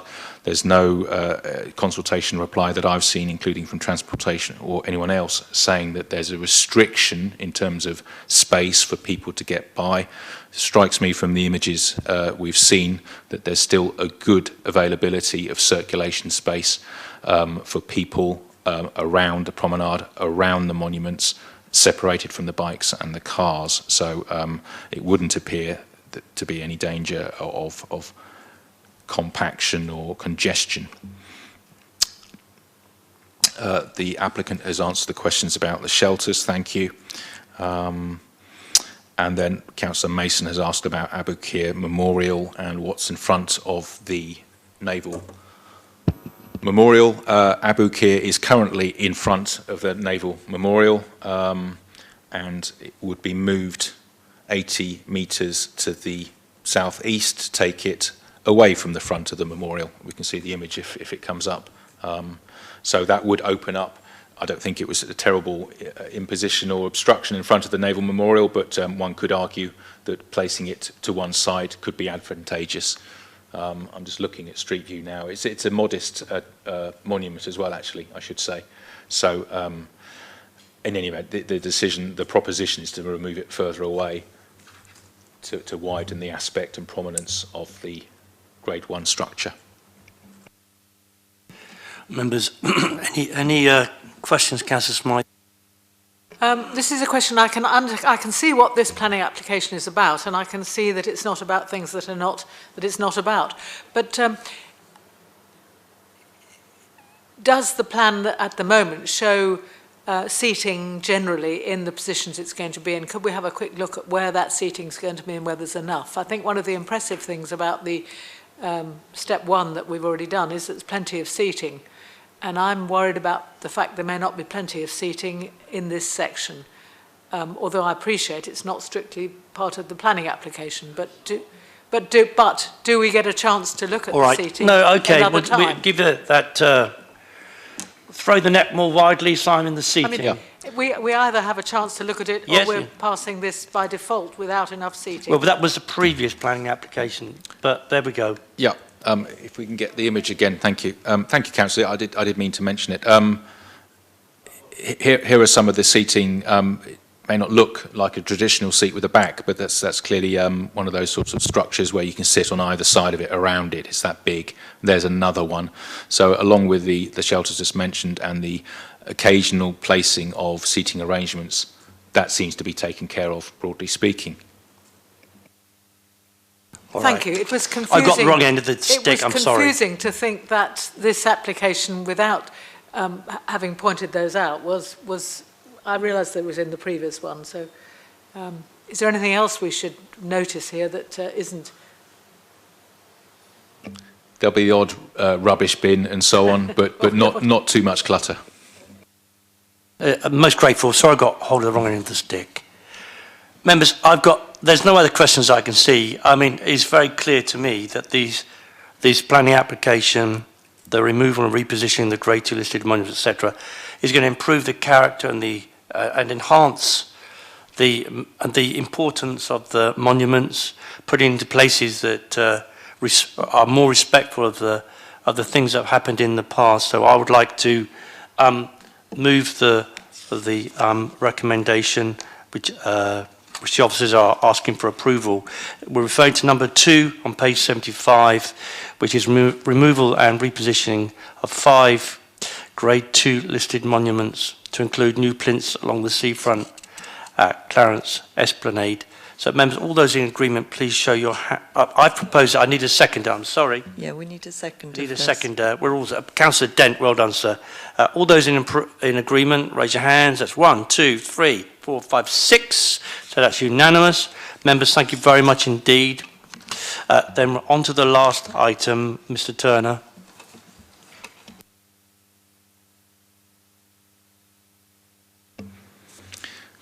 Thank you, Chairman. Application 23/00898 LBC works to the Grade 1 listed Portsmouth Naval War Memorial to include raising of existing planters and seating to the south, provision of new level access from the new raised promenade, installation of recessed floodboard fixing channels and associated regrading of South Sea Common. So some of those I've touched on already, but I'll take members through the rest of it. So the most important, perhaps, monument on the seafront is the Grade 1 listed originally for the First War and then enlarged at the rear on the landward side for the Second War, a key feature on the seafront. There you can see it in its splendour and some of the close-ups of the existing setup, which is 4 steps up onto the platform. And that is the important point with the changing of levels. So with the 2019 application, which was higher levels, finished levels, the promenade was coming up and above the height of the platform, which was problematic in heritage and character terms for this really important structure. As I've said before, very happily with the second round of engineering and ability to revisit and refine. Now, at this stage, the promenade would raise up to the height of the platform. So the plinth effectively would be lost, but it would be no higher than the main platform. So compared to the previous consent, that is again, whilst still achieving the primary function of the sea defences, which is defend the city and the inhabitants. So you can imagine this raised up to the height of the platform, the memorial. So the proposals are that the planters and the low walls existing here would similarly be taken off and as the land is raised and placed on a higher level atop. And then the bund on the common would grade into that. So if I can try and show you that, that's a bit complicated. Here's the overall view, so this is all flush at the same level, and then the planters would be raised up, and the wall tapering down into the bund. So all very imperceptible, if you like, and gentle, but that is still a secondary minor protection. More of the same sort of images. I'll go back to the existing photographs to talk about the other elements.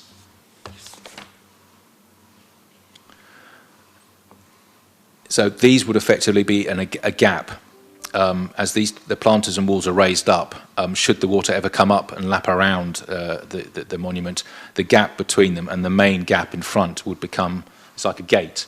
And so that's the location for the floodboard fixings to go in. So in the rare event of the most extreme storms and or high tides, just like in Old Portsmouth and other parts of the city, when the city council knows these events are coming up, members of staff are out and placing the floodboards into their various locations. And so here you would have a floodboard across the front of the monument, protecting there and the two smaller gaps there and there.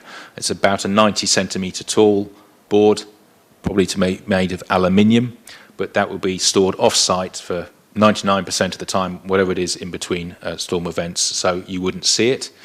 All that you would see would be a discrete vertical channel on either side of each aperture where the boards would slide in with the rubber sealant, the seal in situ.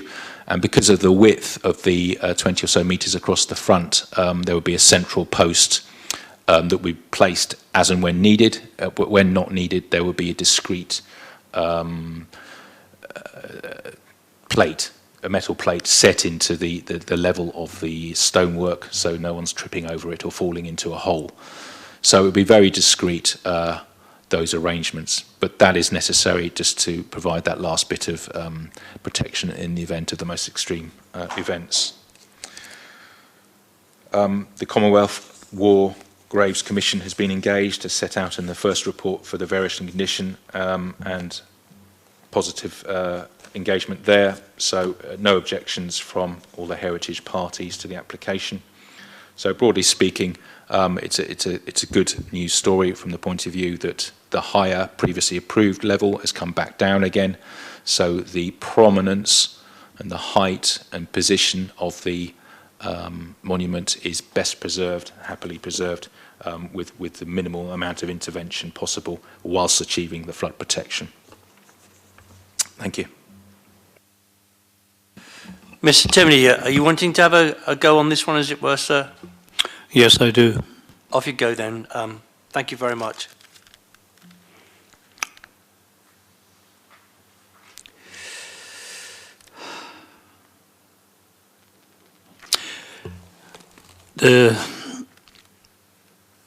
I live in Clarence Parade, looking to the War Memorial. All of our visitors over 35 years have admired it very much. It's my experience, I use this part of our city a lot. It's my experience that people do not want to go and sit, apart from the 11th day in the 11th month, people do not want to go and sit around this War Memorial or any others, even though they admire them, and sit around inside a War Memorial. And so more seating and all of that I can't understand. Where my focus and objection is that this levelling, and it seems that some of the road has been taken or is going to be taken out of what could be our future option to revert back to two-way traffic, because if traffic is moving in the front, for example, the coastal bus goes eastwards, it travels. If traffic is moving in the front at 20 miles an hour, then having 2 lanes would be fine. With regards to parking, 1 lane could be where this echelon parking is, and 1 lane could be the existing lane that's proposed. But what I want to say today is that we should keep this option open. Now, as far as parking goes, I think the MOT should be thanked for giving their sports facility over to the project for all these years to house materials. And afterwards, I think for flexibility, especially in the summertime, where rugby is not played in the summertime because the hard ground can break bones, that the MOD playing field, this particular one just behind the amusement park, could be used each summer for 3 months by the council for parking, because it would bring more people to the city, to South Sea, to the amusement park, to every aspect. It would enrich the experience for everyone, and it would give lots more parking. And then this small amount of echelon parking could be a lane going the other way. But I don't want the road changes around the War Memorial to interfere with that future option. The option should be there for flexibility for the council and times going forward. The option should be there to revert to 2-way traffic, going slowly and enjoying the seafront, and giving up the echelon parking for the second lane, because the parking will be in the MOD playing field. And that's my objection about how things are being proposed with the road and not the monument as such. Thank you. Thank you, Mr. Timoney. Councillor Mason, did you want to have any? No comment on this one. Mr. Turner, it's a City Council application. Over to you for... Sorry, sir, did Nicola want to speak? No. No. They're not the applicants on this, are they? We are. Yes, so we are the applicants. Oh, I beg your pardon. But I've got nothing Oh, yeah, to add. sorry. Get to the end of the meeting, I beg your pardon. I'll leave it for Mr. Turner to... All right, to much respond. obliged, Mr. Turner. Thank you. Thank you for the suggestions, Mr. Timoney. Again, it's like the removal of one of the monuments. You can make suggestions, but we've got to determine what's in front of us. So it's either approve or refuse. If we could have the image up again, please, James. Mr. Timoney mentioned moving the chevron parking. That has happened already. You can see just up here, there's the echelon parking, sorry. But once that's stopped, that enables the slight deflection of the road, which enables greater space in front of the memorial. So we've got the setting and presence and character of the memorial emphasised by the stone extending A, greater depth than currently with the existing pavement, and B, across the road as well. So you actually end up, in my opinion, with a more suitable setting for this Grade 1 structure than the current position, which, as you can see, that's not a particularly wide pavement, but that's all you've got, one pavement. So the clutter of the parking is no longer there, and the setting is improved as well, apart from the more space, less clutter with the natural stone materials used. So I hear what Mr. Timoney is saying about retaining potential options. There is a limited amount of space available between the back of the common and the sea. So we've got a final design here as approved in 2019 for one-way traffic, and that's maintained with important improvements for the listed structure. Right, members. Councillor Smythe. Reaching back to my previous question, and if you could go back to that slide, please, Simon. The road is in fact on a different surface in front of the monument you can see a car heading off westward, which will, I think, act as a slowing down mechanism. So what I had thought before when we were previously discussing this is correct. That will, I think, slow traffic quite a bit because they'll be driving across there. And I think this drawing is slightly misleading in that it's got sort of people wandering around in the carriageway. But am I right in that? Simon's going to answer, but it looks like it to me too. What it's doing is it's making the road more, it's mixing the road and the pedestrian together, so it's going to slow stuff down. Indeed, thank you. I'm sure you're right, Councillor. Even if the surface is smooth or doesn't have any, it may have a slight rumble effect. But even just visually, that can be the effect of a different surface. You're right, yeah. And I think that person's just standing on the edge of the pavement next to the road. And is the surface going to remain clean with cars rumbling across it? I mean, I like this. I think it's good, but I suspect there'll be a slight rumble effect if it's stone slabs. The junction of each stone one, depending exactly how it's grouted and so on. But I suspect there might be a little bit of a vibration compared to smooth tarmac. I'm not so worried about vibration as sort of tyre tracks running across, just black marks all over it.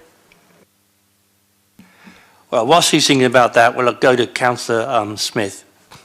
Just a quick question, Simon. Regarding the outlying buildings to the left and the right, the buildings of reflection, or whatever you want to call them, can you just expand on those a little bit? Because in the drawing, they're just shown as white boxes at either end now. Are they raising up? How are they being addressed? Thank you, Councillor. No, they're not affected. The regrading around the planters and the walls at the front doesn't extend, so there's no change to these walls and the structures there. All right, if I'm looking at this, and my site isn't as brilliant as it used to be, but it looks like, to me, it looks like granite. It's going to be granite, road surface is granite in front, and they're nodding their heads. So we are going to have a slowing mechanism and increasing the connectivity between the prom and this very important listed monument.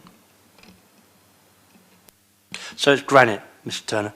Right, okay then, so we've had questions, comments. I think that this is really important. I think it treats this memorial with a huge amount of respect, and I'm enormously grateful for that. It improves the character and the setting of the memorial. So I'd like, if I may, to move the recommendations in the officer's report that works at the grade 1 listed Portsmouth Naval War Memorial to include raising of existing planters. The engineering solution is brilliant. Seating to the south of the memorial, provision of new level access from the new raised promenade, installation of recessed floodboard, fixing channels and associated regrading of Southsea Common. So I've moved that. I need a seconder. Councillor Dent got there just ahead of everyone else. So all those in agreement, can you please show? That's unanimous again. I think it's 7, Juliet. Listed building consents granted. Yes. Before we conclude, can I just thank the officers and the Coastal Partnership for their huge grasp of detail, which has been reflected in the answers and the commenting today. And it's a tremendous effort by everybody. So thank you very much indeed for what you're doing. Thank you. Here, Chair. Cheers. That concludes the meeting, I think, Juliet. Is that correct? Yes, it was 6 in the vote there, sir. Chair. Very good. 1, 2, 3.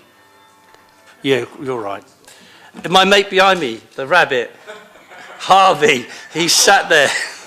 He put his hand up as well. Did you not see it, Juliet?